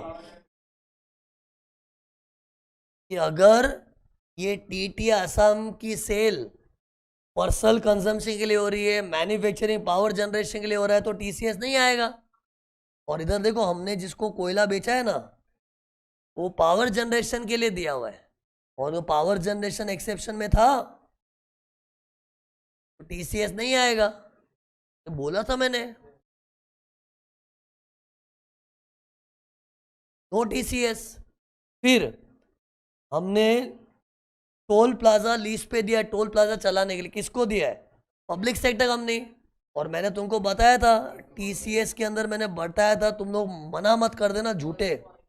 मैंने बोला था कभी भी, ये मेरा जो राजू भाई था, मतलब बायर साइड पे, अगर गवर्नमेंट है या पब्लिक सेक्टर कंपनी है, तो इधर टीसीएस एप्लीकेबल नहीं होता है, ऐसे पढ़ाते टाइम बोला था. और इधर वही हो रहा है कि हमने किसी को टोल प्लाजा चलाने के लिए लीज पे दिया है, और वो कोई पब्लिक सेक्टर कंपनी है, national highways authority of India, तो उससे लीज रेंट लेंगे तो टीसीएस एप्लीकेबल नहीं है. ये जनरल रूल ही है कि वेन एवर दी बायर, जैसे मेरा राजू भाई था, वो कोई गवर्नमेंट या पब्लिक सेक्टर कंपनी है, तो टीसीएस नहीं आएगा. तो इधर वही इन लोग ने बनाया, देखो पब्लिक सेक्टर कंपनी, तो इधर टीसीएस यस के नो, नो. तो इन शॉर्ट, इसमें 2%, इसमें 1%, इसमें नहीं, इसमें नहीं. ये May 26 का क्वेश्चन है आरटीपी का. ओके, तो अपने 24 क्वेश्चन हुए. क्या हुए, 24. ये 24 है ना, क्वेश्चन 1 के अंदर पॉइंट फॉर्म में थे. ओके, अब छोटे छोटे क्वेश्चन है, यही मेन थे. ये क्वेश्चन 2 है. क्वेश्चन 1 के अंदर 24 पॉइंट थे, खत्म. अब क्वेश्चन टू में है ना, एक साहिल नाम का आदमी है और एक अखिल नाम का आदमी है, दोनों के बारे में भर भर के दिया है. मेन पढ़ो, पूछा क्या है, how much tax is required to be collected. वापस देखो, कलेक्टेड. तो इससे एक जानकारी आ गई कि भाई टीसीएस का क्वेश्चन है, तो मैं मेंटली प्रिपेयर्ड हूं ना अभी यार. अब टीसीएस में क्या होगा, टीटी आसाम 521 है ना, वही सब में से कुछ होगा ना यार. तो टीसीएस का क्वेश्चन हिंट मिल गया. अब स्टार्टिंग से पढ़ो क्या लिखा है. साहिल और अखिल दोनों दोस्त हैं. अब साहिल के लिए क्या बोला है, amount remitted to his elder son Aarav who is pursuing 2-year MBA programme from Columbia University USA. अरे उसका बेटा MBA कर रहा है कोलंबिया यूनिवर्सिटी USA में, और उसके लिए पैसा भेजा है. तो टीसीएस के अंदर एक कौन सी चीज आ गई बताओ, इधर बता, ये वाला आ गया. ये साहिल है अपने क्वेश्चन में, और रेमिट कर रहा है एजुकेशन पर्पस के लिए. एजुकेशन सिस्टम क्या है, 5% है, लेकिन अगर लोन लेके एजुकेशन के लिए पैसा भेज रहे हो तो 0% है, वो देखना पड़ेगा.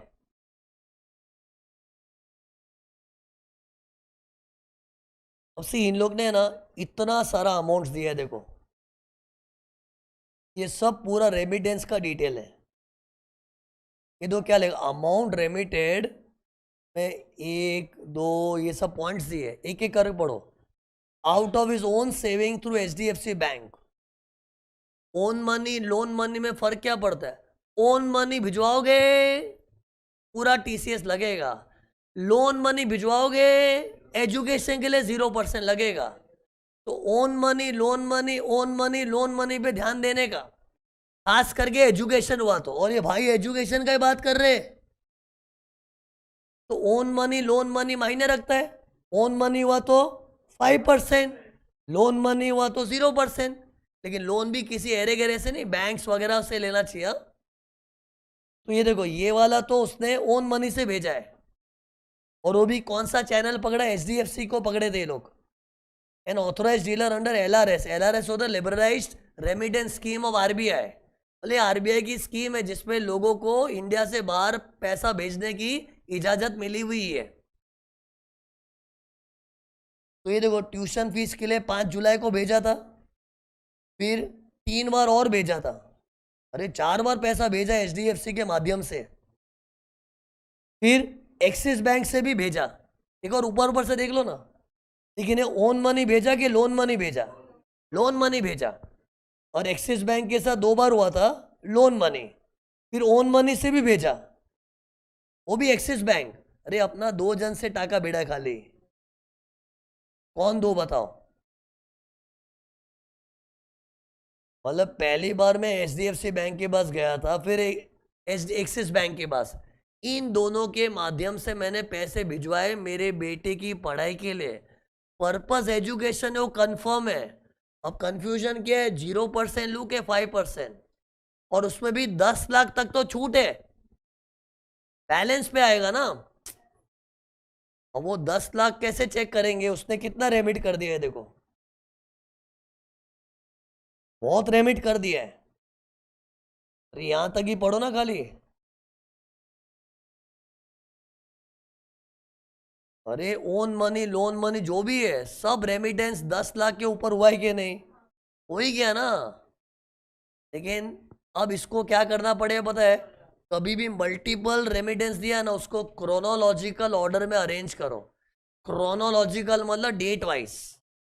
जैसे कि मैंने तुमको TCS पढ़ाते ने बताया था कि साल की शुरुआत में तुम बैंक ऑफ बड़ौदा से फॉरेन करेंसी एक्सचेंज करवा के गए अप्रैल महीने में, उधर तुम्हारा 6 लाख का कोटा हो गया। फिर बाद में जून में HDFC बैंक के पास गए, उधर वापस 6 लाख का करवाया।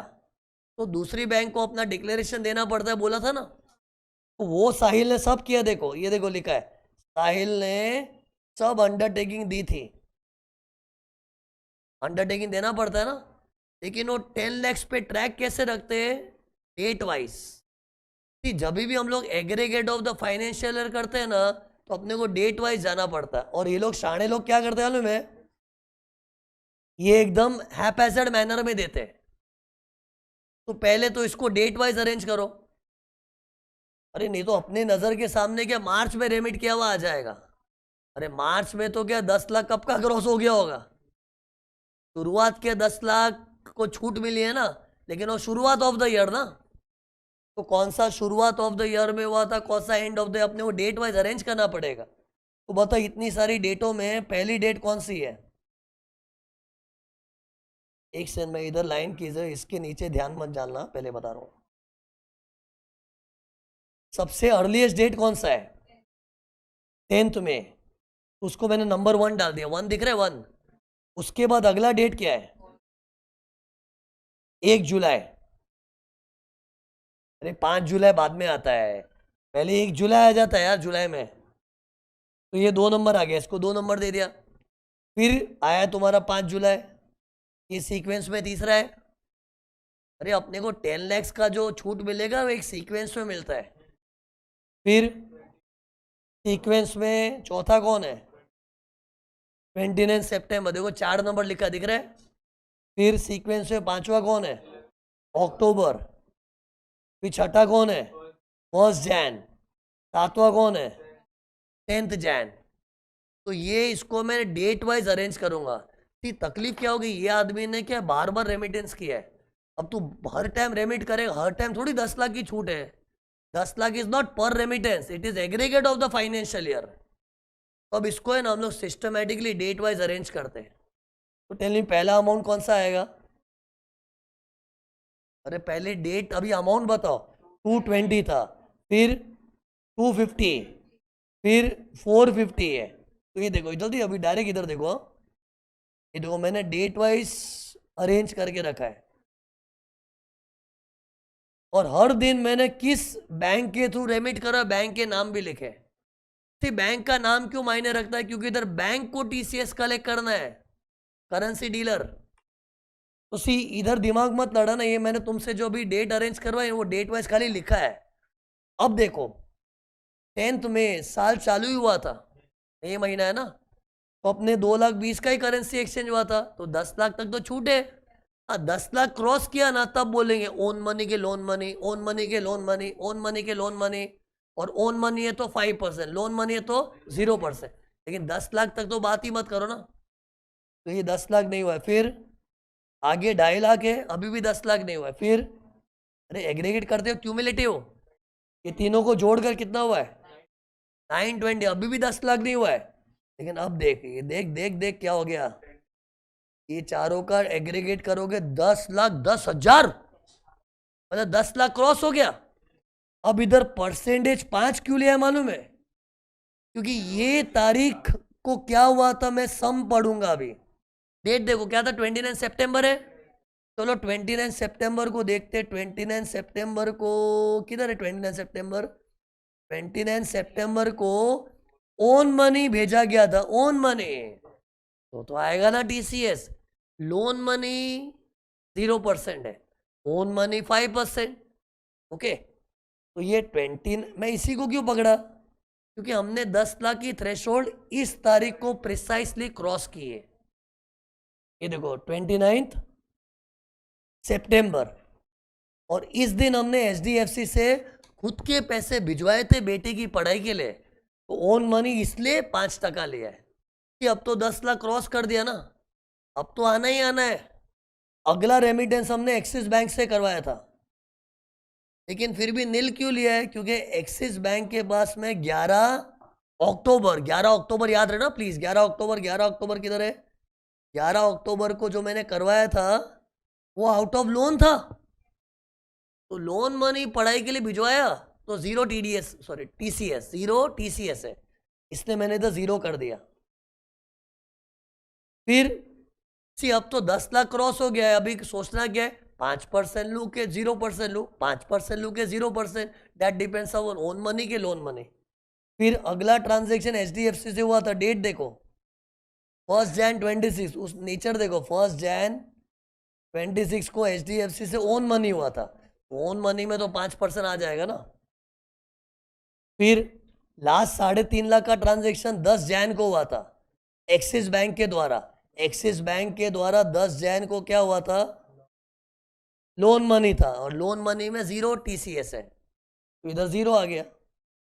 लेकिन एक बार डेट वाइज अरेंज करने का स्ट्राइक होगा ना तो सिंपल हो जाता है, लेकिन स्ट्राइक नहीं होता। तो आज एक कसम खा लो, कभी भी फॉरेन रेमिटेंस का क्वेश्चन आया और इन लोग क्वेश्चन में मल्टीपल रेमिटेंसेस देंगे, तो सबसे पहले बुद्धि लड़ा के उसको डेट वाइज सीक्वेंस में अरेंज करो और देखते जाओ, जब तक 10 लाख क्रॉस नहीं हो रहा है चिंता मत करो, और 10 लाख क्रॉस हुआ उसके बाद पर्पस पूछ, medical education 5%, education loan money है तो 0%, जनरल पर्पस है तो 20%।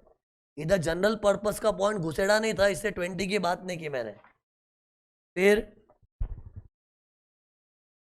ये हो गया,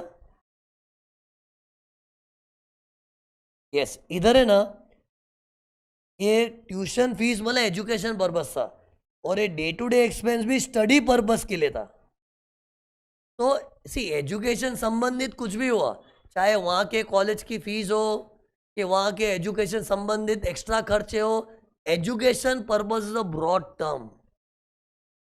हाँ, अगर ये वाले रेमिटेंस है ना ऐसे जनरल मौज मस्ती के लिए किया होता ना, चल बेटा तू यूएस में मजा करना यार, मजा करने के लिए भेजा होता, तो जनरल पर्पस पे 20% आ जाता। लेकिन मेरे सारे रेमिटेंस है ना एजुकेशन रिलेटेड थे, चाहिए तो गौर से पढ़ लेना। इधर डे टू डे एक्सपेंस भी जहां लिखा है ना, it was for study purpose.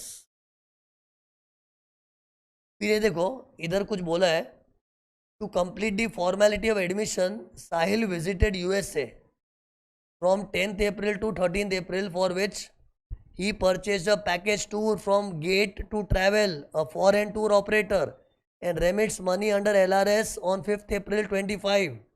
International travel tickets and hotel accommodation are included in the package. अरे मतलब उसने पैकेज बनवाया है, पैकेज में क्या क्या शामिल है, टिकट का बुकिंग और होटल बुकिंग, और किसी से पैकेज टूर बनवा के लेते हैं क्या? 10 लाख तक तो नहीं आएगा, सॉरी गलती से निकला, 10 लाख तक 5% आएगा, 10 लाख के ऊपर गया तो 20%, ये तो 10 के अंदर ही हो गया ना, और 10 लाख के अंदर ही तो 5% में हो जाएगा, 5% TCS। ये कौन कलेक्ट करेगा? टूर ऑपरेटर साहिल से कलेक्ट करेगा, टूर ऑपरेटर साहिल से कलेक्ट करेगा। कितना? 5% के हिसाब से, 10 लाख के अंदर ही है ना। एक चीज सुनो, एक पॉइंट बताना तुम लोगों को, सुनो। ये दोनों जो 1G वाले सेक्शन है, 1G, ये दोनों में फर्क क्या है? इधर फॉरेन में डॉलर पाउंड भेजा, इधर मैं खुद फॉरेन गया, यही, लेकिन दोनों में फॉरेन टच था। तो ये दोनों चीज में ना एक एक्सेप्शन है कि ये आदमी एनआर हुआ ना तो नॉट एप्लीकेबल।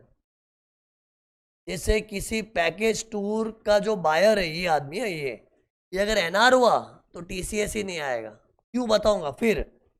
इधर फॉरेन करेंसी खरीदने वाला ये आदमी है ना, ये भी कोई एनआर हुआ तो नहीं आएगा, क्योंकि सी एनआर को तो फॉरेन करेंसी की जरूरत पड़ती है।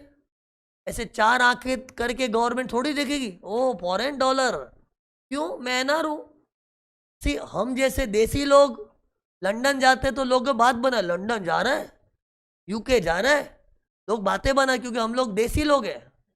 लेकिन मैं हुई एनआर, तो लंदन जाना तो कौन सी बड़ी बात है, नॉर्मल है। तो इसलिए ना गवर्नमेंट भी वो TCS का झंडा कब गाड़ती है? जब फॉरेन करेंसी का रेमिटर वो रेसिडेंट हुआ, तो एनआर होता तो ये लगता ही नहीं है। लेकिन अपना साहिल, अरे अपने क्वेश्चन में ये फॉरेन करेंसी का रेमिटर साहिल है, तो साहिल रेसिडेंट है। ये देखो साहिल के बारे में कुछ बोला नहीं है, लेकिन साहिल इज रेसिडेंट। जब अपने बेटे को बाहर पढ़ने भेज रहा है तो वो तो इंडिया में रहता होगा ना यार। बट बी केयरफुल कि अगर फॉरेन करेंसी का रेमिटर एनआर हुआ और टूर पैकेज बाय करने वाला को एनआर है, तो उसमें TDS एप्लीकेबल नहीं है। ये खाली इधर ही ऐसा है, 1G वाले सेक्शन है, 1G। तो सी इस पे ये हो गया ना बात अपना। अब देखो अलग आदमी है अखिल। अखिल की कहानी देखो कैसी है। ये एक इंडिया का आदमी है, उसको दुबई में जॉब लगी है। पहले सुन लो, इसको इंडिया से दुबई में जॉब लगी है, दुबई में काम का चालू कर दिया, सेटल ही हो गया है। फिर बाद में नई नई नौकरी लगी, स्टार्टिंग में छुट्टी ले ली बॉस से। बॉस से बोला यार मेरे को इंडिया छोड़े हुए मन नहीं लग रहा है यार, मैं दुबई में काम करूंगा, डोंट वरी, मैं इधर काम करूंगा, लेकिन मेरे को छुट्टी मनाने आना है मेरे बीवी बच्चों के साथ। तो इंडिया आया, फिर इंडिया से बाली चला गया घूमने के लिए। अरे उसकी जॉब लगी होगी, उसके बाद थोड़ा टाइम में ही समर वेकेशन हो गया होगा बेटे का, छुट्टियां हो गई होगी बेटे की। तो उसने क्या सोचा, चलो अब तो दिन रात दुबई में नौकरी करनी है, लेकिन थोड़ा टाइम कंपनी से हॉलीडेज लेके इंडिया जाता हूँ, बीवी बच्चों को जमा करके सीधा बाली घूम के आ जाऊंगा। ऐसा प्लान किया। अब पढ़ो, तो Akhil Indian citizen got a job offer in Messrs Wellbeing, a Dubai based company with 10,500 dirham की पगार है उसकी। इतना देराम पर मंथ मिलेगा। He left Dubai on 29 March 25 and joined the company on 1st April 25। मतलब 1 अप्रैल को उसकी नौकरी लग गई। फिर he came to India on 15 December 25। मतलब कितना टाइम काम किया उधर, जॉब छोड़ के नहीं है, ऐसे हॉलीडेज के लिए आया। 1 अप्रैल को उसका ज्वाइनिंग था और दिसंबर में छुट्टी लेके आ गया। इतना जल्दी कंपनी वाले छुट्टी देते नहीं है, लेकिन उसको स्टार्टिंग में छुट्टी मिल गई। तुमको तो मालूम है छुट्टियों की कितनी मारामारी होती है ऑफिस में, लेकिन इसका ऑफिस अच्छा था। 1 अप्रैल को तो ज्वाइनिंग हुआ था, दिसंबर को उसको लीव भी मिल गया। कितने दिन की लीव के लिए आया था? 15 दिन। और 15 दिन में से 7 दिन उसने बाली में बिताए। 15 दिन का ब्रेकअप बोल, 7 दिन बाली, 8 दिन इंडिया। जो आया तो इंडिया ही था ना, देखो केम टू इंडिया, तो इंडिया में तो रहा ही है, लेकिन 15 दिन की छुट्टियों में से 7 दिन बाली की टूर थी, तो 8 दिन इंडिया में था। फिर देखो मेन बात क्या लिखा, he went on 7 days tour to Bali with his wife and son, thereafter he directly went to Dubai with his wife and son. इस इंडिया रहा होगा 8 दिन, 7 दिन बाली गया, फिर बाली से डायरेक्ट दुबई चला गया। एंड बीवी बच्चों को बोला चलो तुमको मैं दुबई दिखा दूँ, देखा डायरेक्टली वेंट टू दुबई। फिर ऑन 16 दिसंबर, ये वो वाला दिन है जब वो भारत आया था ना, जस्ट उसका नेक्स्ट डे। कब आया था इंडिया? 15 दिसंबर। अगला दिन क्या होता है? 16 दिसंबर। He purchase a tour package for Bali from make your trip Indian tour operator, paid 7.5 lakh for flight tickets and hotel accommodation. 2 चीज मतलब पैकेज हो गया, टिकट भी होटल भी, पैकेज टूर है। 7.5 लाख का पैकेज बनवाया है। किससे? Make your trip. ड्राइंग में डालता हूं, ये देखो, make your trip tour operator है। और ये कौन है? अखिल। उसने पैकेज टूर खरीदा बाली जाने का। कितना पैसा लिया उससे? 7,50,000। और टीसीएस नहीं आएगा क्योंकि अखिल नॉन रेसिडेंट है। अखिल दुबई का हो गया है। और मैंने थोड़ी देर पहले बताया था कि पैकेज टूर खरीदने वाला ये आदमी दिख रहा है, कार्टून ये अगर एनआर हुआ ना तो टीसीएस नहीं आता है। और इस सम में ये आदमी अखिल है, और मैं उसको एनआर क्यों बोल रहा हूं? अरे उसकी दुबई में नौकरी लग गई है, इंडिया में आया था, लेकिन 15 दिन की छुट्टी लेके उसमें इंडिया में तो 8 ही दिन था। और इंडिया में कोई 182 डेज और मोर रहे ना तो रेसिडेंट भी बोल सकते हैं, लेकिन वो तो इंडिया छोड़ के चला गया। हाँ, इस साल इंडिया आया था, लेकिन 15 दिन की छुट्टी में 8 ही दिन था। तो because his stay in India is not sufficient during the current previous year, he is NR. And whenever package tour खरीदने वाला एनआर है, टीसीएस डजंट अप्लाई। तो इसका ऐसा आंसर आएगा। ओके, तो देखो, is make your trip required to collect TCS? No, because Akhil NR है।